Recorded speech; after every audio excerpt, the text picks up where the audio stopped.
It started the day Ed Harlan came out of the woods alone. We all knew Ed and his buddies used to hunt out of season, but it kept the deer population under control, so no one in our small town cared to report him over it. They were subtle about it too. Always went out real early in the morning and never came out until after dark. Out of sight, out of mind.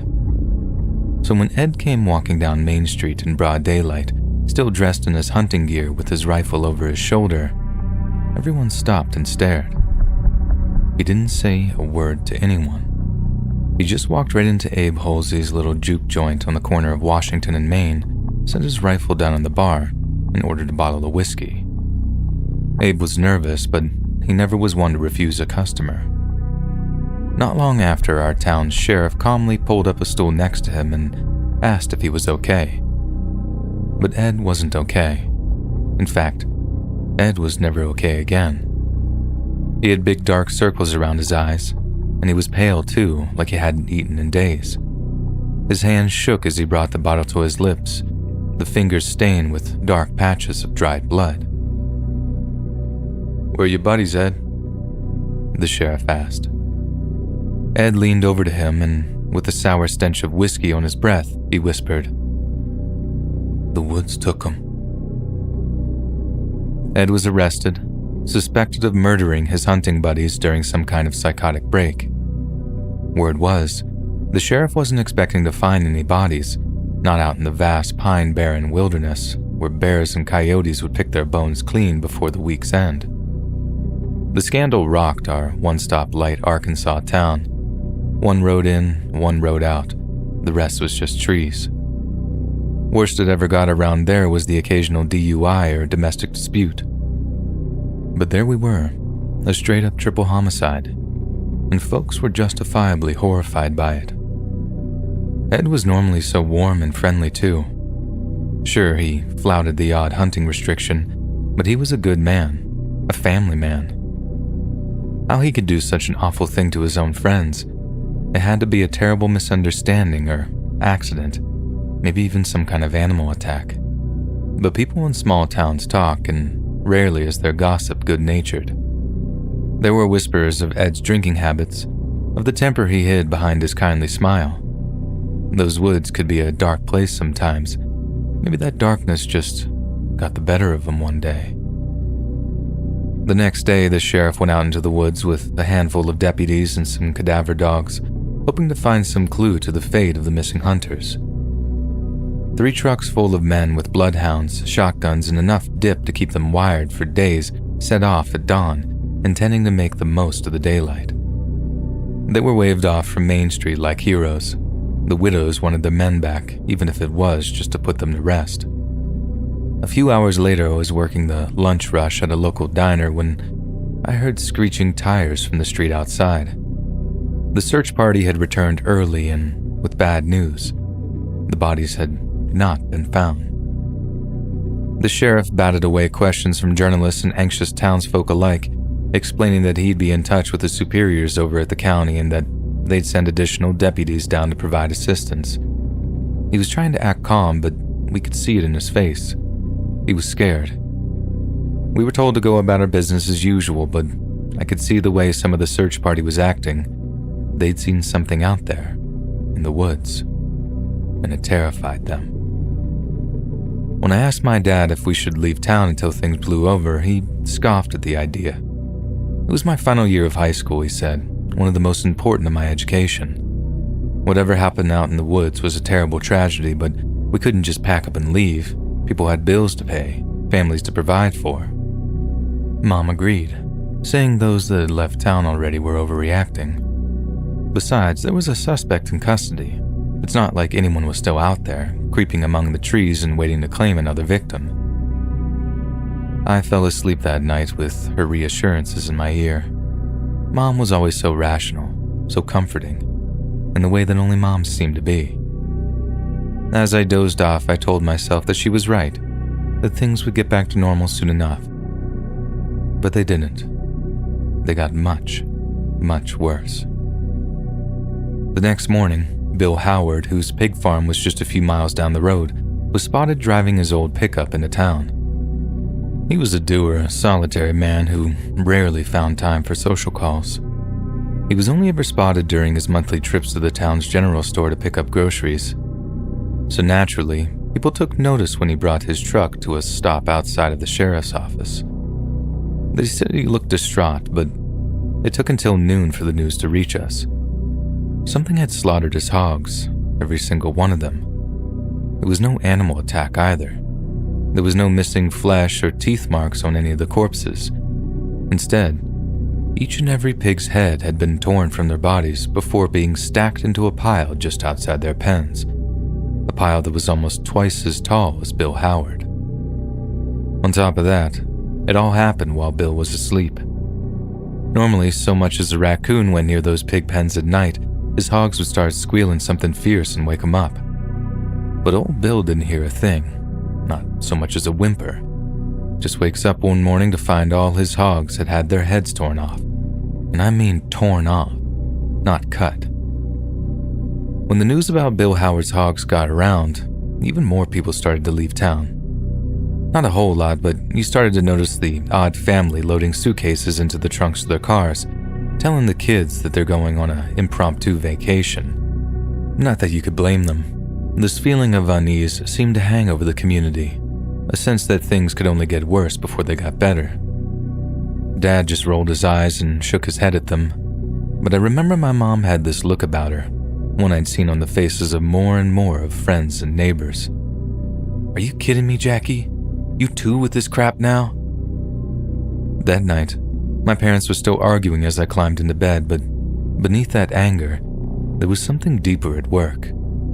Fear. But it wasn't until the incident at the church that people started to get really frightened.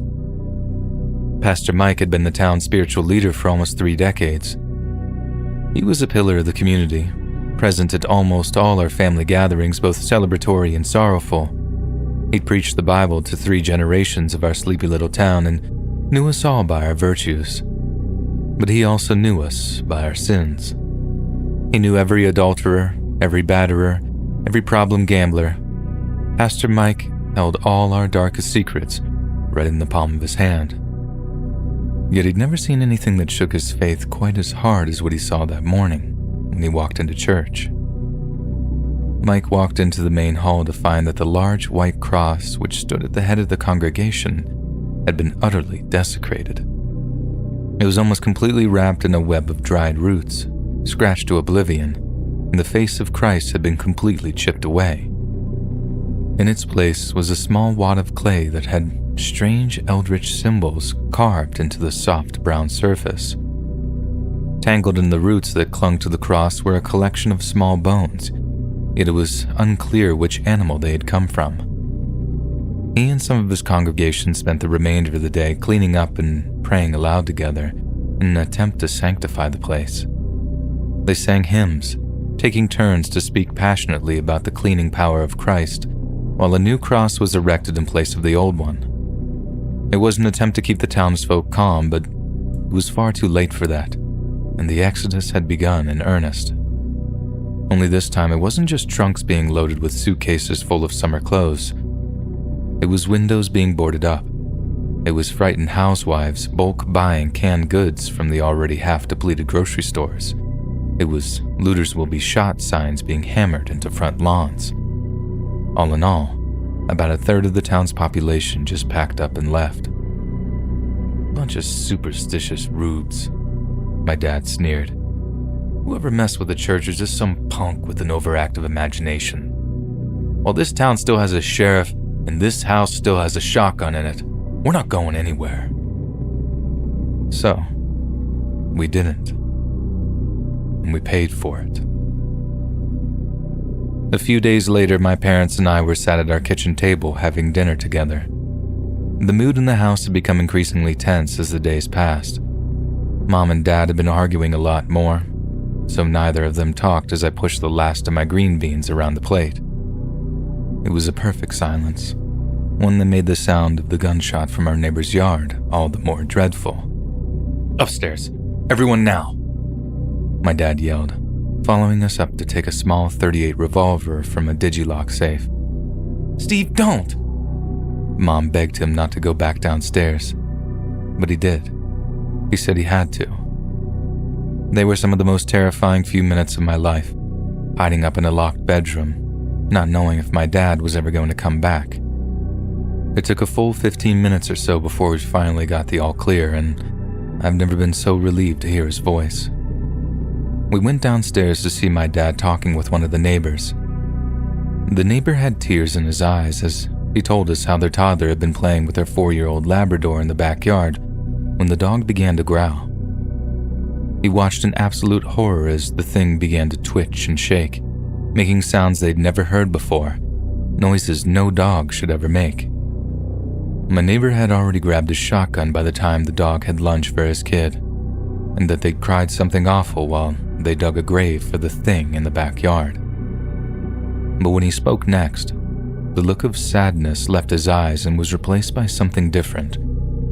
In a low voice, he told us he was no veterinarian, but he knew what the insides of an animal were supposed to look like. He cut that old Labrador almost in two with 2 blasts of his buckshot, but when he saw what was inside of it, it looked all wrong. It looked sick. Dad went over to help bury the dog. We figured he'd be gone for a while, but he returned in minutes. "The neighbors are staying here tonight," he said. Okay? Mom's nerves were fried at this point, but she kept a brave face. "But what happened over there? Did you help bury the dog?" "Threw a tarp over it. No one's touching that thing. We're disinfecting the whole lot, and we're calling the sheriff." As he spoke, I realized I'd never seen that kind of look on my dad's face. For the first time in my life, I actually saw him afraid. "Alex," he said after turning to me, "go help Mr. and Mrs. Perry with their bags." "Bags?" Mom asked. "Are we leaving?" "Maybe I need to talk to Mr. Perry first, but I'm coming around to the idea." Oh, thank God. As I began to make my way out front to help the neighbors with their things, Dad stopped me. "I mean it, boy. Don't go near that tarp in their backyard." "What the hell happened, Dad? What did you see?" I asked him. I don't know," he said, shaking his head. "It was a real mess out there, but, you know, when there's an earthquake or a hurricane or something, it's the animals that are first to feel it. You ever hear that?" "Yeah, I heard that," I replied. "Look outside. Sun's setting. Birds should be chirping their feathery little butts off, but listen. Just listen to that." It was deathly quiet. I haven't heard a note of birdsong all goddamn day. "What are you saying, Dad?" I asked. "I'm saying," he sighed. "I'm saying pack a bag, just in case." As the sun began to dip below the horizon, we helped the neighbors get settled into our spare bedroom. Kate and David had only moved into the neighborhood around 6 months prior, along with their 3-year-old daughter. After putting their kid to bed, Mom poured them glass after glass of white wine, soothing their nerves after such a harrowing ordeal. But the conversation didn't remain trivial. Talk soon turned to what had been happening in town over the past few weeks. "We moved out here because we heard it was quiet," Kate said. "If you can believe that." "The murders out in the woods didn't bother us too much. I know that sounds kind of cynical. It's just, we used to live in Little Rock," David explained. "But the whole thing with the pig farm and what happened over at the church, who the hell would do something like that? I mean, we thought it was just all punks messing around with Farmer Howard at first. Went a little too far, sure, killing all those hogs. But then the church," my mom said, "seems almost satanic." "David, don't go saying those things," Kate gently scolded her husband, a sliver of fear in her voice. "I know, I'm sorry. Maybe this is a little melodramatic," he replied. "But somehow, the murders, the hogs, the church, it all seems somehow connected?" Mom finished. Suddenly in walked my dad, cell phone in hand. "All right, just got off the phone with the sheriff. Told him about your dog," he said, a somber tone to his voice. "And?" "Said he'd stop by in the morning with the forest ranger to take care of it." "Did you ask him about leaving town, honey?" "About that," he began as we listened intently. "He said he didn't think it had come to that just yet. They're still waiting on those extra deputies to help out, but I asked him if he'd been in touch with any of the families that have already left. He was real cagey on it. When I pressed him, he said he might have missed a call or two from them, but I don't think he's heard back from any of them."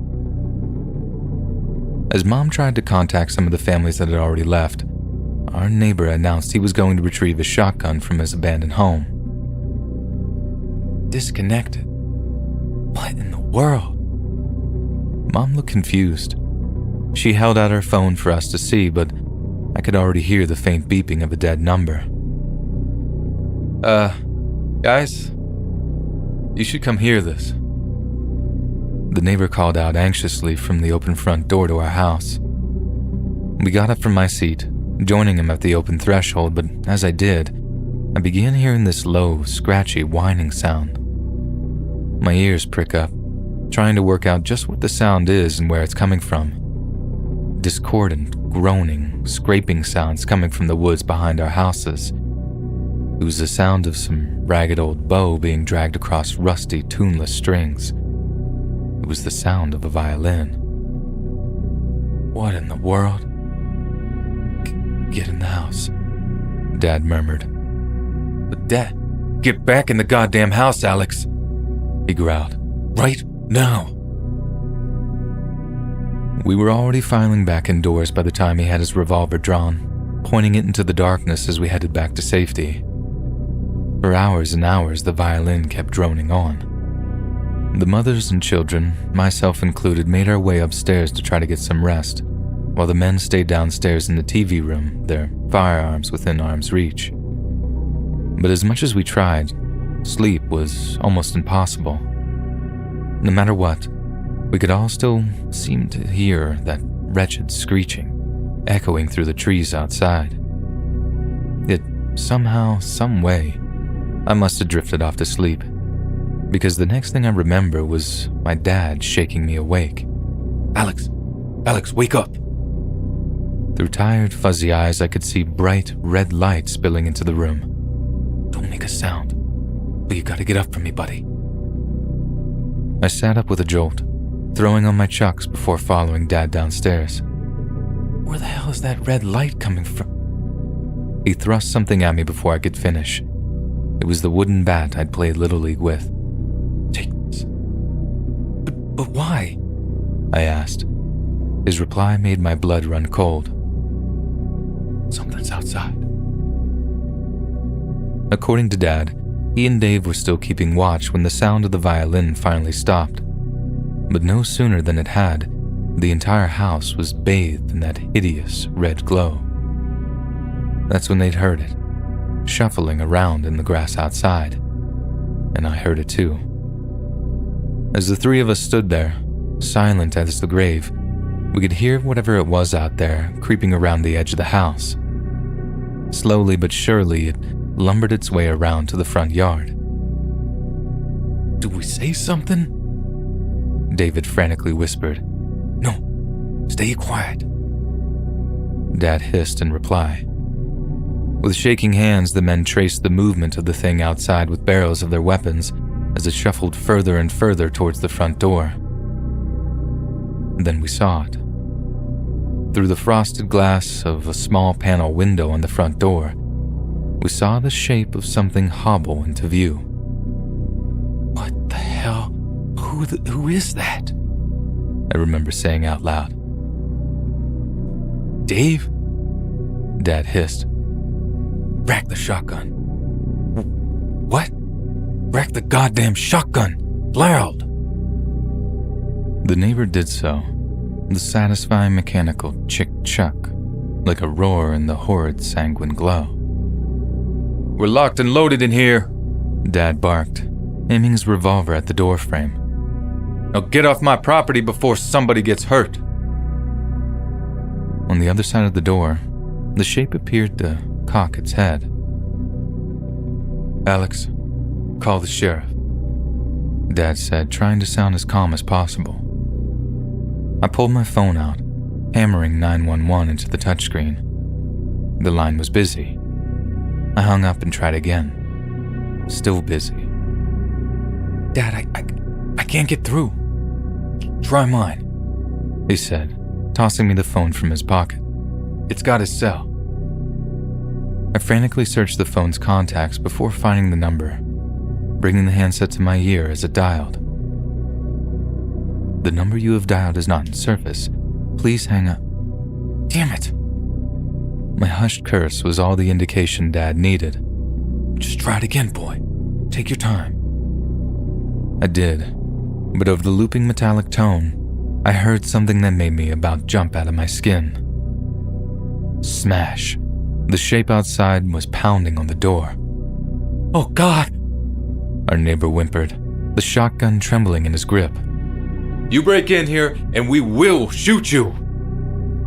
Dad barked. Another smash against the door. Okay, David, Dad said, his voice trembling as he tried to remain composed. If they break in here, you shoot until they're not moving anymore, you got it? I got it! Smash! The sanguine glow outside seemed to grow in intensity for a moment, almost buzzing for a moment as the hammering reached its peak. The door was shaking with every impact now, like it might crumble away at any moment, and through the din, we could hear our neighbor's infant girl wailing in distress. Get the hell away from the door or we shoot! Dad barked as the shape on the other side hurled itself against the door. And suddenly, it stopped. The battering ceased as the red glow faded into darkness. We all stood there for a few moments in the pitch darkness, wondering if it was really over, the only sound being the wails of the baby upstairs. Where did it go?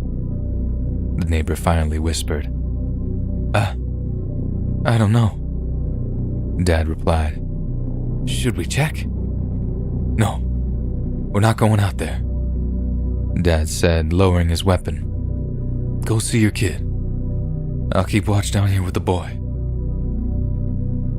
We watched as a very shaken David placed his shotgun on the TV room's coffee table before heading upstairs to console his crying child. Here, Dad said solemnly. Give me a hand with this couch. As we slid the large three-seater up against the front door, I asked my dad what he thought was going on. Look, I don't know exactly, but the cops are going to catch whoever's doing it. Everything is going to be fine, Alex. But for whatever reason, things aren't safe here right now. Then what are we going to do? I asked. We can't do anything without daylight, he replied. I could go talk to the sheriff in the morning, but something tells me a lot of other people are going to have the same idea. Want me to try his cell? Want me to try again? You could try. Don't expect an answer, though. I get the feeling we're not the only people to get a visit tonight. You should go upstairs and check on your mother. Maybe get some sleep if you can. But you'll be fine, Dad replied, finishing my sentence for me. I'll be fine. Now go check on your mother. Dad was right. Ours was not the only home that had been attacked that night, and the sheriff sent his deputies out to spread word of a town meeting. Within an hour, almost 100 frightened residents piled into the freshly pre-sanctified church, each desperate for answers. "What the hell tried to break into our home last night, Sheriff?" they cried out, as the sheriffs addressed the crowd. "Where were you? We were calling all goddamn night." The sheriff simply stood there for a moment, soaking up the discontent. There was a deep exhaustion in his face, like the events of the past few weeks had somehow aged him by a decade. When he finally spoke, everyone fell silent. "I understand that you are all deeply concerned about the events of the past few weeks," he began. "But some of you here asked me questions that I simply don't have the answers to. The only thing I can do is tell you what I know right now." The crowd was tense. You could hear a pin drop. "Almost a week ago now, I called the county for additional deputies to help us find the bodies of those missing hunters. The brass down there called me a couple days later, told me the deputies were on their way. Those deputies never arrived here in town, and the county hasn't been able to get any of them on the horn." There was nervous whispering among the assembly. "As for the families that left town in the days after the incidents, I haven't been able to get in touch with a single one. All their phones are dead, relatives ain't seen them. It's like they dropped off the face of the earth." The nervous whispering swelled into frightened murmurs. "I don't know who's been harassing this town. I don't know who attacked your homes last night, and I'm sorry I wasn't there to do more." His voice grew shaky as he spoke. "But what I can do is offer to head up a voluntary mass evacuation, starting first thing tomorrow morning." "We can't wait that long, Sheriff," someone yelled. Pockets of panic began to bubble among the townsfolk. "Now, people, we've lasted this long. We can last one more night. As far as I know, no one was hurt last night, were they?" He looked around the room expectantly. "See? It could be whatever's doing this is just trying to scare us. But at this point, quite frankly, I don't want to take that chance. So there'll be, where are the McTells?" Someone suddenly called out. The sheriff leaned over to a deputy who whispered something in his ear. "I believe the McTells left town a couple nights ago," he said. "Nah, Sheriff. I saw Ted in his driveway yesterday evening. They're here all right," another voice from the crowd announced. "Now, I called at their house this morning, I swear," said the baby-faced deputy, alarm creeping into his voice. "No one answered. I figured they just up and left." A group of men near the back stood up from their chairs and bolted out of the meeting hall's doors. The crowd got up and followed, listening to the sounds of manic revving and screeching tires as the men took off in pickups towards the McTell house. The house was just a few blocks away, so those capable of doing so pushed their way to the head of the crowd and began running in the direction of the fresh tire tracks. By the time we arrived, they had already kicked in the front door and were in the process of searching the house. A man walked out of the open front door so pale he almost looked green, before spewing up his breakfast onto the lawn. Another joined him, tears in his eyes as he tried to console his nauseous friend. I don't know what compelled me, but I started walking towards the house.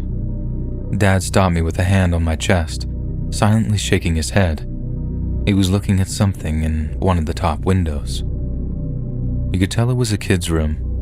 The wallpaper was plastered with goofy-looking colorful cartoon characters, but on the window pane was the single bloody smear of a handprint. The McTells were dead.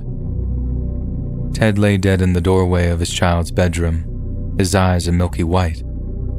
Inside, the arms of his dead wife were frozen around the body of their toddler. Both corpses showed signs of being eaten. No one wanted to wait any longer. The exodus had begun. Less than 2 hours later, trucks and cars laden with people and belongings lined up along Main Street in a kind of ragtag convoy of terrified townsfolk.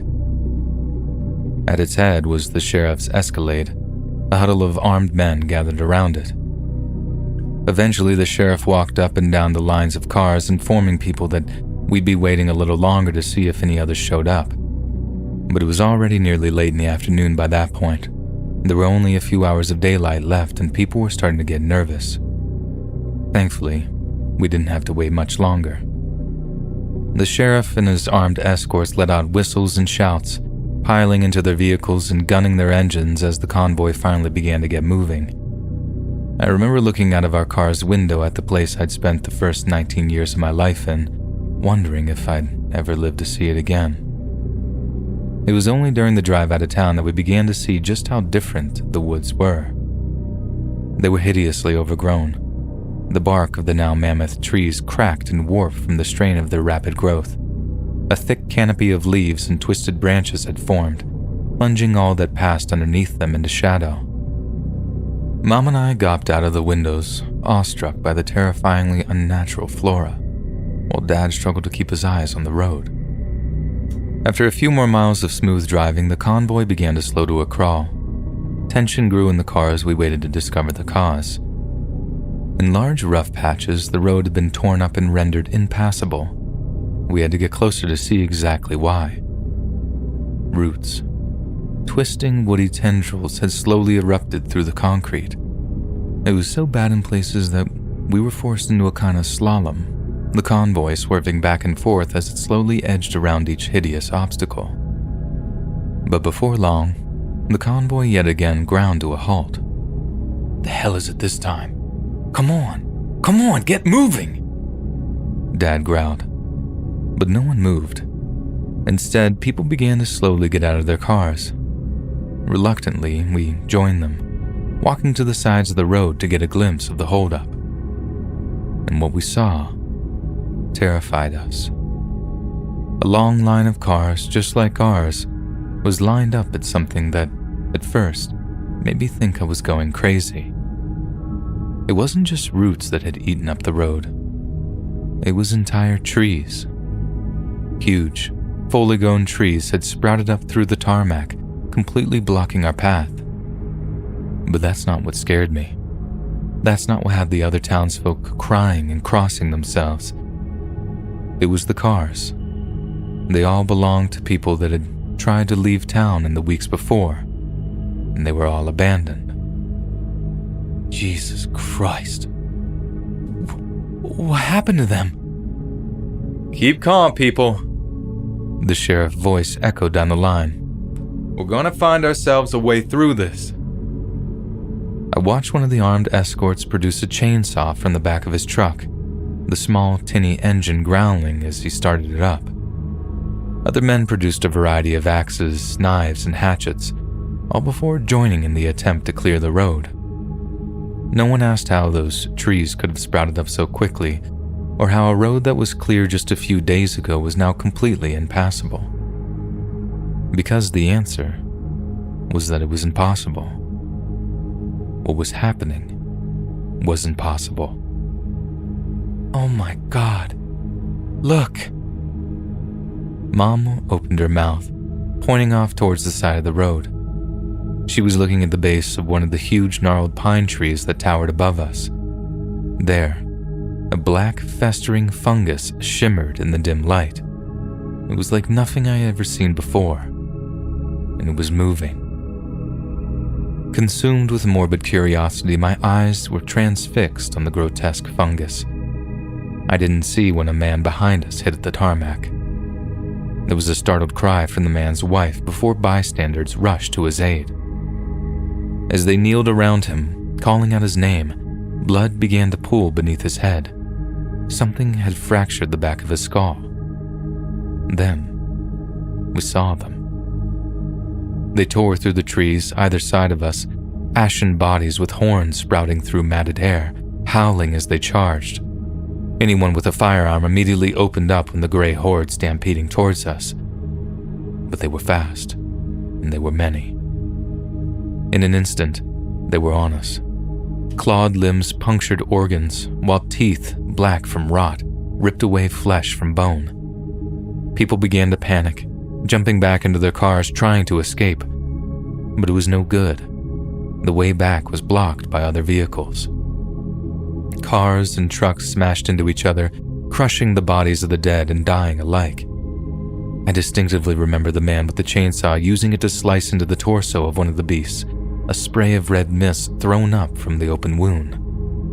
It was chaos. One of the things rushed Dad, screeching as it came. One shot from his .38 brought it down, but it kept crawling, cackling as it dragged itself towards us. I felt the baseball bat in my grip and stepped forward to finish it off. Over and over and over again, I brought the bat down on that thing's head with all my might, and by the time Dad stopped me, the fighting had ceased. My arms were covered with flecks of blood, the corpse of the thing beneath me twitching uncontrollably, but there would be no respite. A blood-curdling scream erupted from one among the survivors. In her hand, she held a set of the creature's horns, revealing them to be nothing more than a part of a primitive, woven headdress. And they didn't have clawed hands at all, simply sharpened sticks they'd tied to their forearms, and there was evidence the first of our number had fallen following the well-placed throw of a rock. People began to examine the bodies that hadn't been shot to pieces in the ambush, and as they did, made a horrifying discovery. These weren't a pack of monstrous creatures somehow spawned by the woods. They were the people that had tried to leave town in the weeks prior. We lost a lot of people that night on both sides of the fighting, people I'd known all my life, but they were losses we didn't have time to dwell on. In a daze, we survivors got to work pushing aside the now ownerless cars before hauling off the dead and covering them as best we could. Then, bloodied and shaken, with the wounded lying in the back of the pickups, we turned around and headed back the way we came. Back into town. Back into the nightmare we'd been so desperate to escape. It was a ghost town, not a soul in sight. The desolation was chilling. That ragtag convoy of survivors tailed the sheriff's vehicle back to the sheriff's office, and no one dared to go anywhere alone. Those that didn't follow him inside waited in their cars as armed men stood guard around them. The sheriff unlocked the armory, telling deputies to hand out weapons and ammunition to those in need. The wounded were given aid, but more tears were shed when it found that many of them had succumbed to their injuries on the ride back. One by one, people began to notice that they had no signal on their cell phones. Panic rippled through us. Hope was wavering thin, but the sheriff was quick to reassure us. The department had a satellite phone in case of emergencies. Dad and I watched him make the call on a line that should have been crystal clear, but the distortion was so audibly bad that the sheriff had to repeat himself over and over, shouting into the handset to be heard. He told his superiors that they were cut off and that we needed air ambulance units. We hung on to every word, trying to gauge the response from the other side. It was no good. They didn't seem to grasp the severity of the situation. We needed the National Guard, but they'd take 24 hours to get to us. An air ambulance could arrive within an hour, but we needed a fleet of them. In the end, it seemed the best they could do was send 3 helicopters to pick up the survivors in 2 runs, one within a couple of hours, the next at dawn. It was decided. The women and children and wounded among us would be airlifted out first. Then, it would be up to the remainder to survive until morning. It was deathly quiet before the first helicopters arrived. In the late summer, Arkansas nights are invariably scored by a symphony of crickets, but not tonight. No one had seen or heard any wildlife for quite some time. We were huddled together, terrified and skittish, and we felt like prey. Dad and I argued in hushed voices about the prospect of me getting into the first flight of helicopters. I flat out refused. There was no way I could abandon him. I reminded him that I wasn't a child anymore. I expected him to seethe with anger that I'd talk back to him, but he didn't. "It's not that, Alex," he said, sadness creeping into his voice. I just can't watch you die here." The reality of the statement was horrifying. We were in a situation in which the last thing we might ever see would be the violent death of a loved one. The thought was unbearable, yet I still couldn't leave him. But I wouldn't get the chance to argue my point. Every conversation was silenced by the emergence of a man from the department's jail cells. Heads turned, jaws dropped. It was Ed Harlan. "Extenuating circumstances." The sheriff followed him out, uncuffing him in front of the nervous audience. "Good to see they let you out, Ed." A nervous voice spoke up from the darkness. Ed didn't say a thing in reply. He just nodded, heavy hunting boots thudding as he walked over to the open gun locker and took out a 12-gauge. We're sorry about your buddies," said another.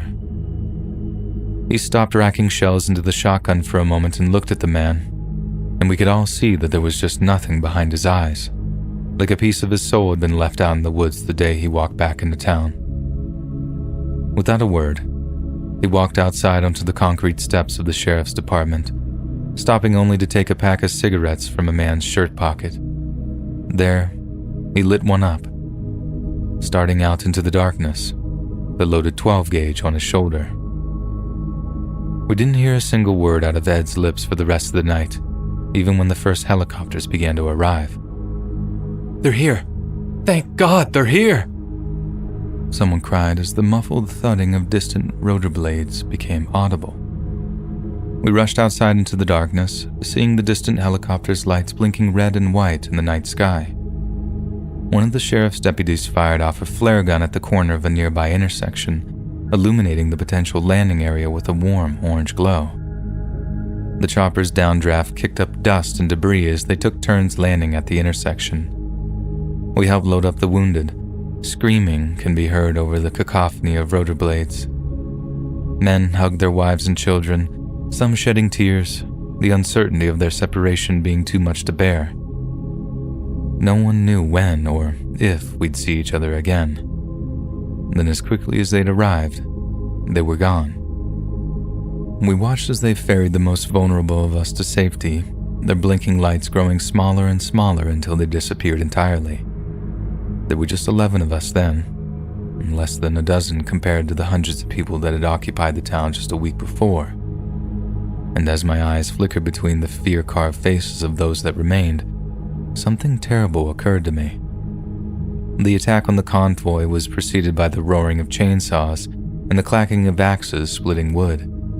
The noise had drawn those twisted beings from the deepest, darkest reaches of the woods. If we summoned a pack of feral people with just the revving of a chainsaw, what in God's name would 3 helicopters attract? In the dead of the night, we got to work transforming the quaint county sheriff's office into a veritable fortress. We smashed up all the tables and chairs we could find, nailing wooden boards over exposed windows. The exterior of the building looked like a light show with torch beams crisscrossing each other as men armed with shotguns scanned the tree line. As I peered out of a crack in one of the boarded-up windows, I overheard the sheriff approaching my dad. "Can the boy shoot?" "He's fired a .22 over at his grandpa's house. Nothing bigger." "Every man here needs to be armed, Steve. I know that's not..." "No, I get it," my dad replied. "I give him my .38, but kicks like a mule." That was not the response I was expecting. "I'll have one of the deputies give him his 9mm. Should be enough for him to handle." I should have been proud that my dad thought that I was ready for that kind of responsibility, that in a time of crisis I was trusted enough to help. Yet it did nothing but terrify me. If I was being given a firearm to defend myself with, things were as bad as they could get. It was about then that I noticed one of the flashlights outside began to flicker. The man holding it shook the thing for a moment, smacking the end with an open palm, but it didn't help. It died in his hand as I watched his expression fade from confusion to panic. Another of the men went to his truck to grab a spare battery when his flashlight failed too. Then another man's light faded, then another's, until one by one, every flashlight outside the station flickered out. "Dad," I said quietly, "something's happening." No sooner than I'd spoken, the lights in the sheriff's department cut out too. We were plunged into complete darkness for a moment before several lighters sparked into life, bringing just a flicker of light back to us. "What the hell?" someone asked. "Power's out all over town. I don't know, just be ready," one of the deputies said nervously. But we could never have been ready for what came out of the woods that night. Never. From deep in the tree line, that same grim crimson glow began to emanate through the trees, bathing the entire area in a sickly, sanguine glimmer. That's when we saw them. 4 figures walking slowly towards us through the woods. Not one of them made a sound. They just stood at the edge of the tree line, 4 motionless silhouettes, watching us. It was Ed Harlan who first spoke. "That you, Henry?" One of the figures shifted a little. "Jesus Christ," someone muttered. "No wonder we couldn't find the bodies." The sheriff rushed outside, dragging Ed back into his office before he did anything reckless. He'd been locked up for just over a week for the murder of his buddies. Yet there they were. Only, they were different. Once Ed was back inside, we locked the door and piled furniture against it for what we assumed would be the inevitable assault. When it came, it was worse than I could have ever imagined. Since the only light was the faint red glow that seeped through the cracks in the boarded-up windows, the deputies rushed to retrieve some oil lanterns from the station's storage room. Once lit, they revealed something in a corner of the department's reception area, something that wasn't there before. It was a hole. Or to be more precise, one large hole in the floor surrounded by many smaller holes that appeared to have been freshly bored into the wood. "What the hell?" someone remarked, edging towards the deep, dark opening. "Hey, keep away from that thing," someone hissed. But that man didn't listen. Suddenly, what could be best described as a huge black-legged tick scuttled out from the cavity and across the floor with lightning speed. The curious man aimed his shotgun at the creature, but it was too fast. It leapt onto the top of the weapon, scuttled up the stamped steel, then lunged, plunged its mandibles into the soft flesh of his neck. He opened his mouth to scream, but all that came out was a wet gargle, and for a moment, we were mesmerized by the stomach-churning sight of the tick thing's blood sac, swelling and darkening as it filled with the dying man's blood. I don't know who fired the shot that turned the tick thing into a slurry of black gore. It didn't matter that its victim took a peppering to the face either. He was already dead. Another man fired a few shots down what we now realized was a tunnel. "Someone cover that thing over, for Christ's sakes," the sheriff cried. We flipped a table and used it to block off the tunnel's entrance, a temporary solution to a much greater problem. Hey, something's outside," someone barked. "One of the missing hunters?" another asked.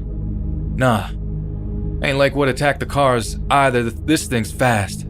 Real fast." "Jesus Christ," another yelped. "I saw it too. What in the name of God is that thing?"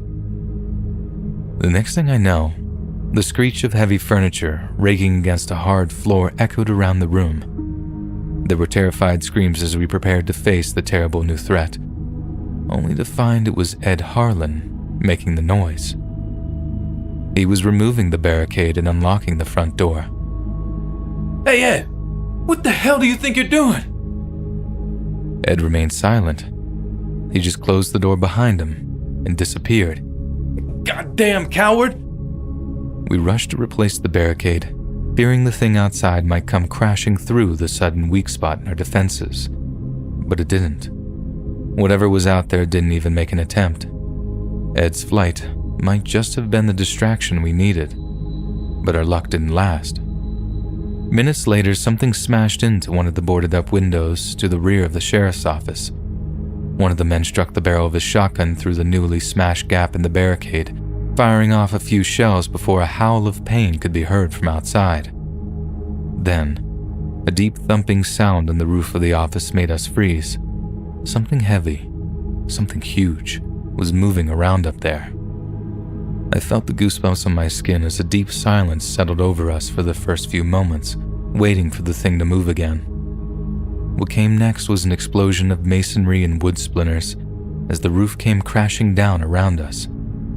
And even before the dust had cleared, we could all make out the huge bipedal beast that suddenly stood before us. It turned to me, black eyes looking out from grotesque avian features, and the screech that followed was so ear-splittingly loud that I thought my skull might split from the sheer force of it. I closed my eyes, dropping to my knees as the nightmarish images of rot and decay flashed behind my eyelids. Then, just as sudden as it occurred, I was freed from the agony. When my vision fully returned, the first sight to greet me was that of the beast, splayed out on the floor, torn apart by shotgun blasts. Only whatever eldritch life force the beast possessed wasn't entirely extinguished. It began to twitch and fracture, splitting apart. Then we watched in utter horror as the huge avian beast's limbs took on a sentience of their own, sniffing the air before squirming hungrily towards us. Another burst of shotgun fire followed terrified screams from the traumatized survivors. Then the thing moved no more. A moment later, we heard yet another roar approaching the sheriff's office, only this one was much more welcome to our ears. It was the sound of a pickup truck tearing along Main Street and past the sheriff's department, crashing into the nearby field and towards the glowing red tree line. Music was blaring from the open windows, a tune that sounded vaguely familiar to me. That's Ed Harlan's truck. Is he out of his goddamn mind? Someone exclaimed. The pickup braked just before crashing into the trees. Ed Harlan got out, then pulled away a tarp covering the rear storage, revealing its cargo. Gas canisters, maybe 24 of them, were stuffed into the truck bed. One by one, Ed began unscrewing the caps before emptying the volatile contents into the tree line. Jesus Christ, if he sets that fire before rescue arrives, the choppers won't be able to land for the smoke. Goddamn idiot. One of the deputies barked. No one moved to stop him. We just watched as he repeated the process time and time again until we could smell the stench of gasoline on the breeze. It was the single longest night of my life. But death would be a small mercy compared to the fate of those that attacked us at the roadblock of twisted tree trunks. Yet just as the last dregs of hope were being burned up by the horror of what faced us, the thudding of distant rotor blades could suddenly be heard. They had finally come back for us. It was almost over. Weapons at the ready, we rushed out of the sheriff's office, the helicopter's spotlights lighting up the nearby intersection as they prepared to land. We could see things moving in the shadows all around us, hungry for one last chance to strike. Men were still firing at nightmarish shapes around us when the choppers touched down, still popping off shots as we piled into their cavernous bellies, traumatized and exhausted. In the distance, I watched Ed Harlan splashing the last of his gasoline amongst the trees as the same 4 figures reappeared next to him. Ed stopped, staring at them for a moment.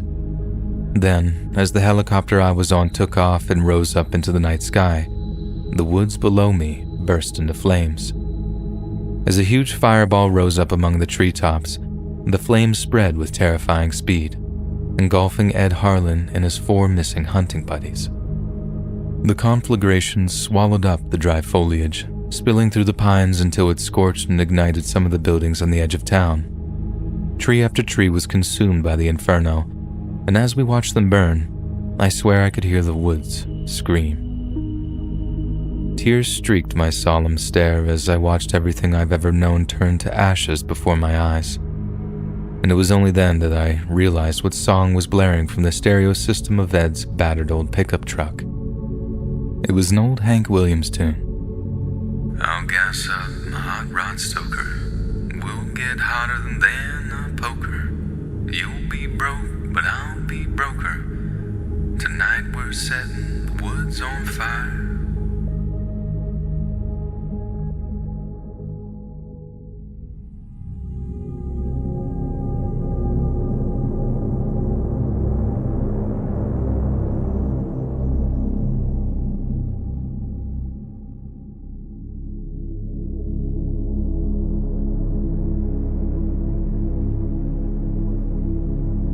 United States Department of Defense. Classified document. Access restricted to DV security clearance. Distribution will result in arrest and prosecution under Section 2B of the United States Espionage Act, 1917. The following is a copy of a handwritten letter seized from Operator 734-812, call sign, Horace. March 11th, 2017. Hi, Mom. I'm so sorry I haven't wrote to you in a while, but this new unit doesn't allow outside communication. They don't know I'm writing this, so please keep it to yourself, and don't show or tell anyone, not even Dad or Steph. I miss you all so much, but please, you have to keep this secret. Honestly, I think I made a huge mistake in volunteering. I knew SEALs were going to be hardcore, but this new unit is on another level. I signed up to the military to serve our country and make Dad proud. I thought volunteering would be doing the right thing, but the stuff they make us do is just wrong. I don't know who the hell I'm working for anymore. I don't even think they're subject to any kind of federal oversight. And then the kind of crap they got us dealing with? I've never been so scared in my whole life. It makes Syria seem like summer camp. First operation was last night, and I feel sick to my stomach just thinking about it. We were attached to a section of the CIRG, CIRG, or the Critical Incident Response Group. They're the FBI's counterterrorism guys.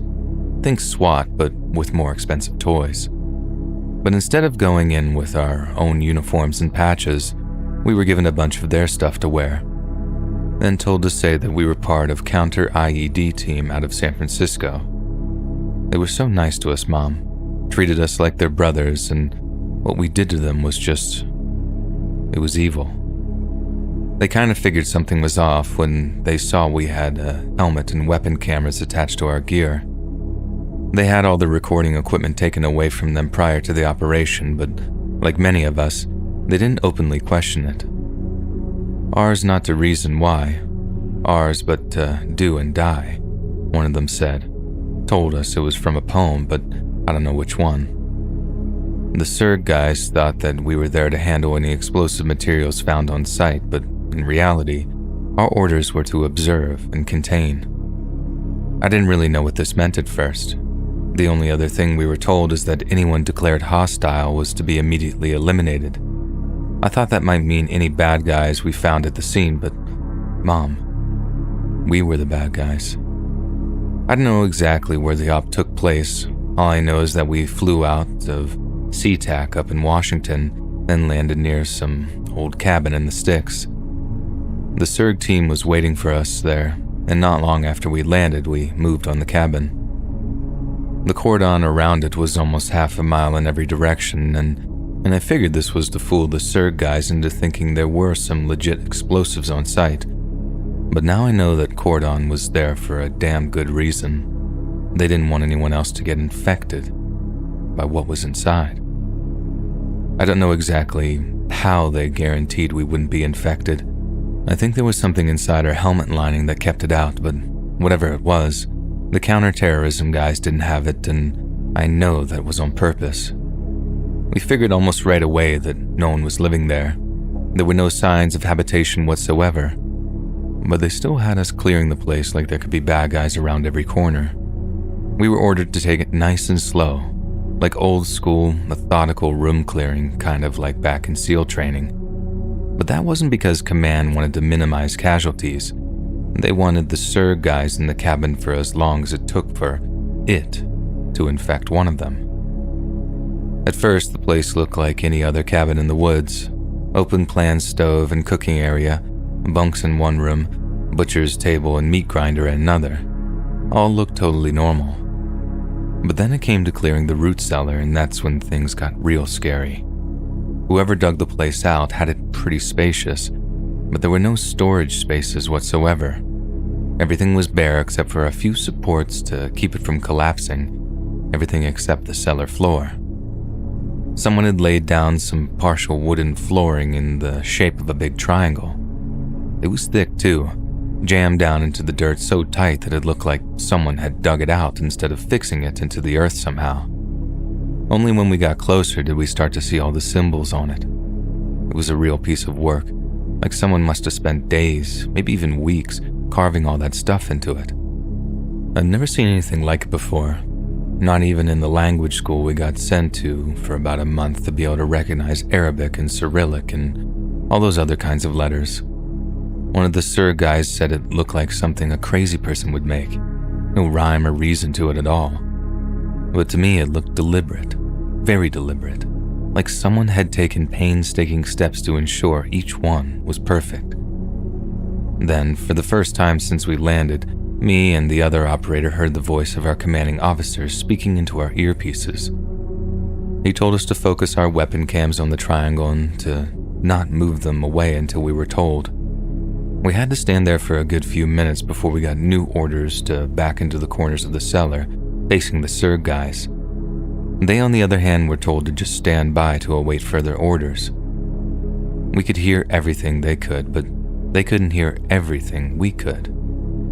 A few minutes went by and the Sir guys are just milling around, shooting the breeze, wondering out loud how long they'd have to stay down in that cold, damp cellar before the op came to a close. Guys like us are used to waiting, Mom. You know that. All Dad ever talks about when he brings up the golf is the whole hurry up and wait thing. Wait orders are basically no orders, and that's when that killer boredom sets in. But me and the other operator were told to observe and not take our helmet cams off the Sir guys. I had a feeling something was going to happen with them, I just didn't know what. But when it did finally happen, I swear to Jesus, Mom, I've never seen anything so terrifying in my entire life. All the Sir guys were talking among themselves, discussing family stuff, using each other's kids' names and stuff. And then all of a sudden, one of them stopped talking while in the middle of a sentence, and we all knew something was wrong. The guy was all talkative and animated 1 second, and then the next, he was silent. He'd been saying something about how one of his kids was always unscrewing nuts and bolts around the house, how he was shaping up to be a regular handyman. He was miming the motion of little hands picking at a bolt, trying to unscrew it, then he suddenly started stumbling over one particular word, saying it 3 or 4 times over before his arms just dropped to his sides. That's why I noticed that he happened to have been standing almost right in the middle of that wooden triangle, the one with all that weird-looking symbols on it. Lit up only by the flashlights we had on their helmets and weapons, the Sir guy started twitching, real subtly at first, but then the twitches got more and more violent. Then he started talking again, only everything that came out of his mouth sounded like complete gibberish. Only it wasn't just gibberish. It was incomprehensible, all right, but just like the symbols on that big wooden triangle, it was like purposeful. There was a meaning behind all the stuff he said, even if it was a meaning that none of us could recognize or understand. The other Sir guys tried to help him, asking what was wrong and trying to contact their command to call in help, but their communications weren't working. Someone back at the cordon must have disabled them. That's when they asked me and the other operator to check our comms and call in help if we could. I actually moved to do so, and that's when I heard the voice come through my earpiece again. It just said, Horus, which is my call sign. Do not engage. Observation only. I just put my hands back on my weapon and did as I was told, focusing my eyes and my helmet cam back on the Sir guys. Then, I swear to God, Mom, I swear on Grandpa's grave, I watched as the guy's eye protection began to fill with some kind of dark fluid. It started slowly, but then it was clear for all to see. His goggles were filling up with blood. And as it started to leak out down his cheeks and around his nose, the Sir guy started freaking out. They were trying their comms again, screaming into their mouthpieces that they needed urgent assistance. And when they turned to us again, there was anger in their voices. One told us, "Don't just stand there." Another asked us, "What the hell's wrong with you?" But I just did as I was ordered, Mom. I just stood there and watched as the guy's words were choked off by something in his throat. And then, in an instant that horrified every single person in that cellar, something started to come out of his mouth. Not blood, though. Something solid and organic, like his own lungs were trying to crawl out from between his teeth. But they couldn't have been his lungs, because although they were all fleshy and pink, just like regular organic tissue. The things that came out of his mouth were all long and thin, almost like the limbs of an octopus or squid. Right after that, we heard Command say something into our earpieces. Affected agent is declared hostile. Open fire. I almost couldn't believe what I was hearing. They wanted me to shoot that guy, Mom. Only, I hesitated. I couldn't do it. They train you to shoot the bad guys, Mom. They don't train you to murder your own. Like I said, I hesitated, but the other operators didn't. He just raised his rifle and started shooting. But he didn't just shoot the guy a few times. He shot him until he fell, until the blue-white light flickered out and left his eyes. Then he carried on firing into the guy's head and neck as he lay in the dirt, and he kept shooting until there was barely anything left. The SIRG guys were about ready to execute the other operator right there and then. One even had his weapon pointed at the guy, telling him to put down his rifle and put his hands in the air. I think they actually thought that they were going to arrest the guy there and then, but they had no idea what was about to come next. Right then, as the SIRG guys are completely freaking out, ready to just about lynch the other operator, who I only know as Apis, the SIRG comms flickered back to life over all our radios and told them all to stand down. Orders then came down for the SIRG guys to remain in place while the CIED operators, which meant us, were to exfil from the cabin. I was scared they might shoot us in the back as we climbed out of the root cellar, but they didn't. They just did as they were told. Theirs not to reason why, just like one of them had said. As we walked outside, I got the first of many sick-to-my-stomach feelings I've had over the past 24 hours or so. About 20 yards away from the front entrance, there was another team from our unit, and in front of them was 4 body bags, enough to hold each member of the SIRG team. 3 of them were the jet black I've become all too familiar with during my time in the military, but another was unlike any of the body bag I'd ever seen before, bright orange. I don't think I need to tell you which of the SIRG team was to go in that one. Me and Apis were told to stand by as the other team, who all wore the same all-black, unmarked uniforms our unit normally wears, went into the cabin to collect the body of the dead SIRG agent. Only 2 re-emerged carrying the bright orange body bag, and just as I started to wonder what the others might be doing, I heard a few screams in unison, then the sound of a grenade going off. The explosion was followed by a few shots before everything went quiet. That quiet was only broken by the sound of a voice coming from behind us, a voice saying, "A fine job you did in there, boys." When I turned, I saw the voice came from a short, middle-aged man wearing a tweed jacket while flanked by 2 more black-clad operators. He looked like a librarian and he spoke like one too, in this quiet, almost relaxed voice, one full of calm and confidence. He told Apis to join the rest of the unit in loading what he called the sample onto a waiting chopper back at the cordon. And looking at me, he smiled, and in that same calm librarian's tone, he told me something to the effect of, "I know you're a member of the team, but I don't want you to hesitate like that again. Swiftness of obedience is crucial to our operators' effectiveness, a requirement for moving forward. And that's very, very important.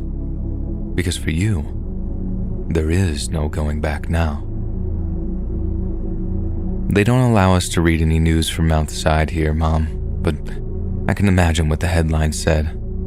4 FBI agents killed in counter-terror raid. While the article goes on to say how they made the ultimate sacrifice in some courageous attempt to bring in some dangerous terrorist, one who opted to blow everyone to pieces rather than be taken alive. But the truth is, we killed them, Mom. We killed our own guys out there. And I can't be a part of it. I won't be a part of it. I'm going to find a way of sending you this letter after I escape from the base here, but I know they'll be coming to look for me, so I can't come home just yet. Like that guy said, there's no going back for me now. Not if they have anything to do with it. I promise I'll be in touch as soon as I can, but please, when you're done reading this, just burn it. If there's evidence that I've contacted you, that you knew I was going to escape, God knows what they'll do to you to get me to come back. Just please know that I love you, Dad, and Steph with all my heart, and that I'll do anything to make sure we can all be together again someday. I love you, Mom. Stay safe, and don't tell them a goddamn thing. Your loving son, Jake.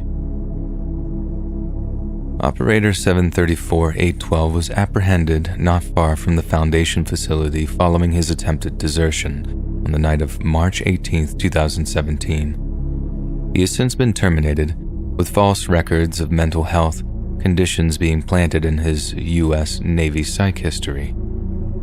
To all outside observers, Operator 734-812 suffered from complex post-traumatic stress disorder following his return from Manbij, Syria, with these ongoing mental health problems causing a catastrophic breakdown around the same time he volunteered at the Foundation. Operator 734-812 has since been entered into the National Missing and Unidentified Persons System and will remain on said system until he is declared deceased in absentia. The director has recommended a complete review of all recruit psychological testing programs, with new procedures set to come into effect by the end of the year. Although the encounter with SCP-427195 was Horace's first, we must more readily assure the psychological preparedness of potential recruits prior to their deployment.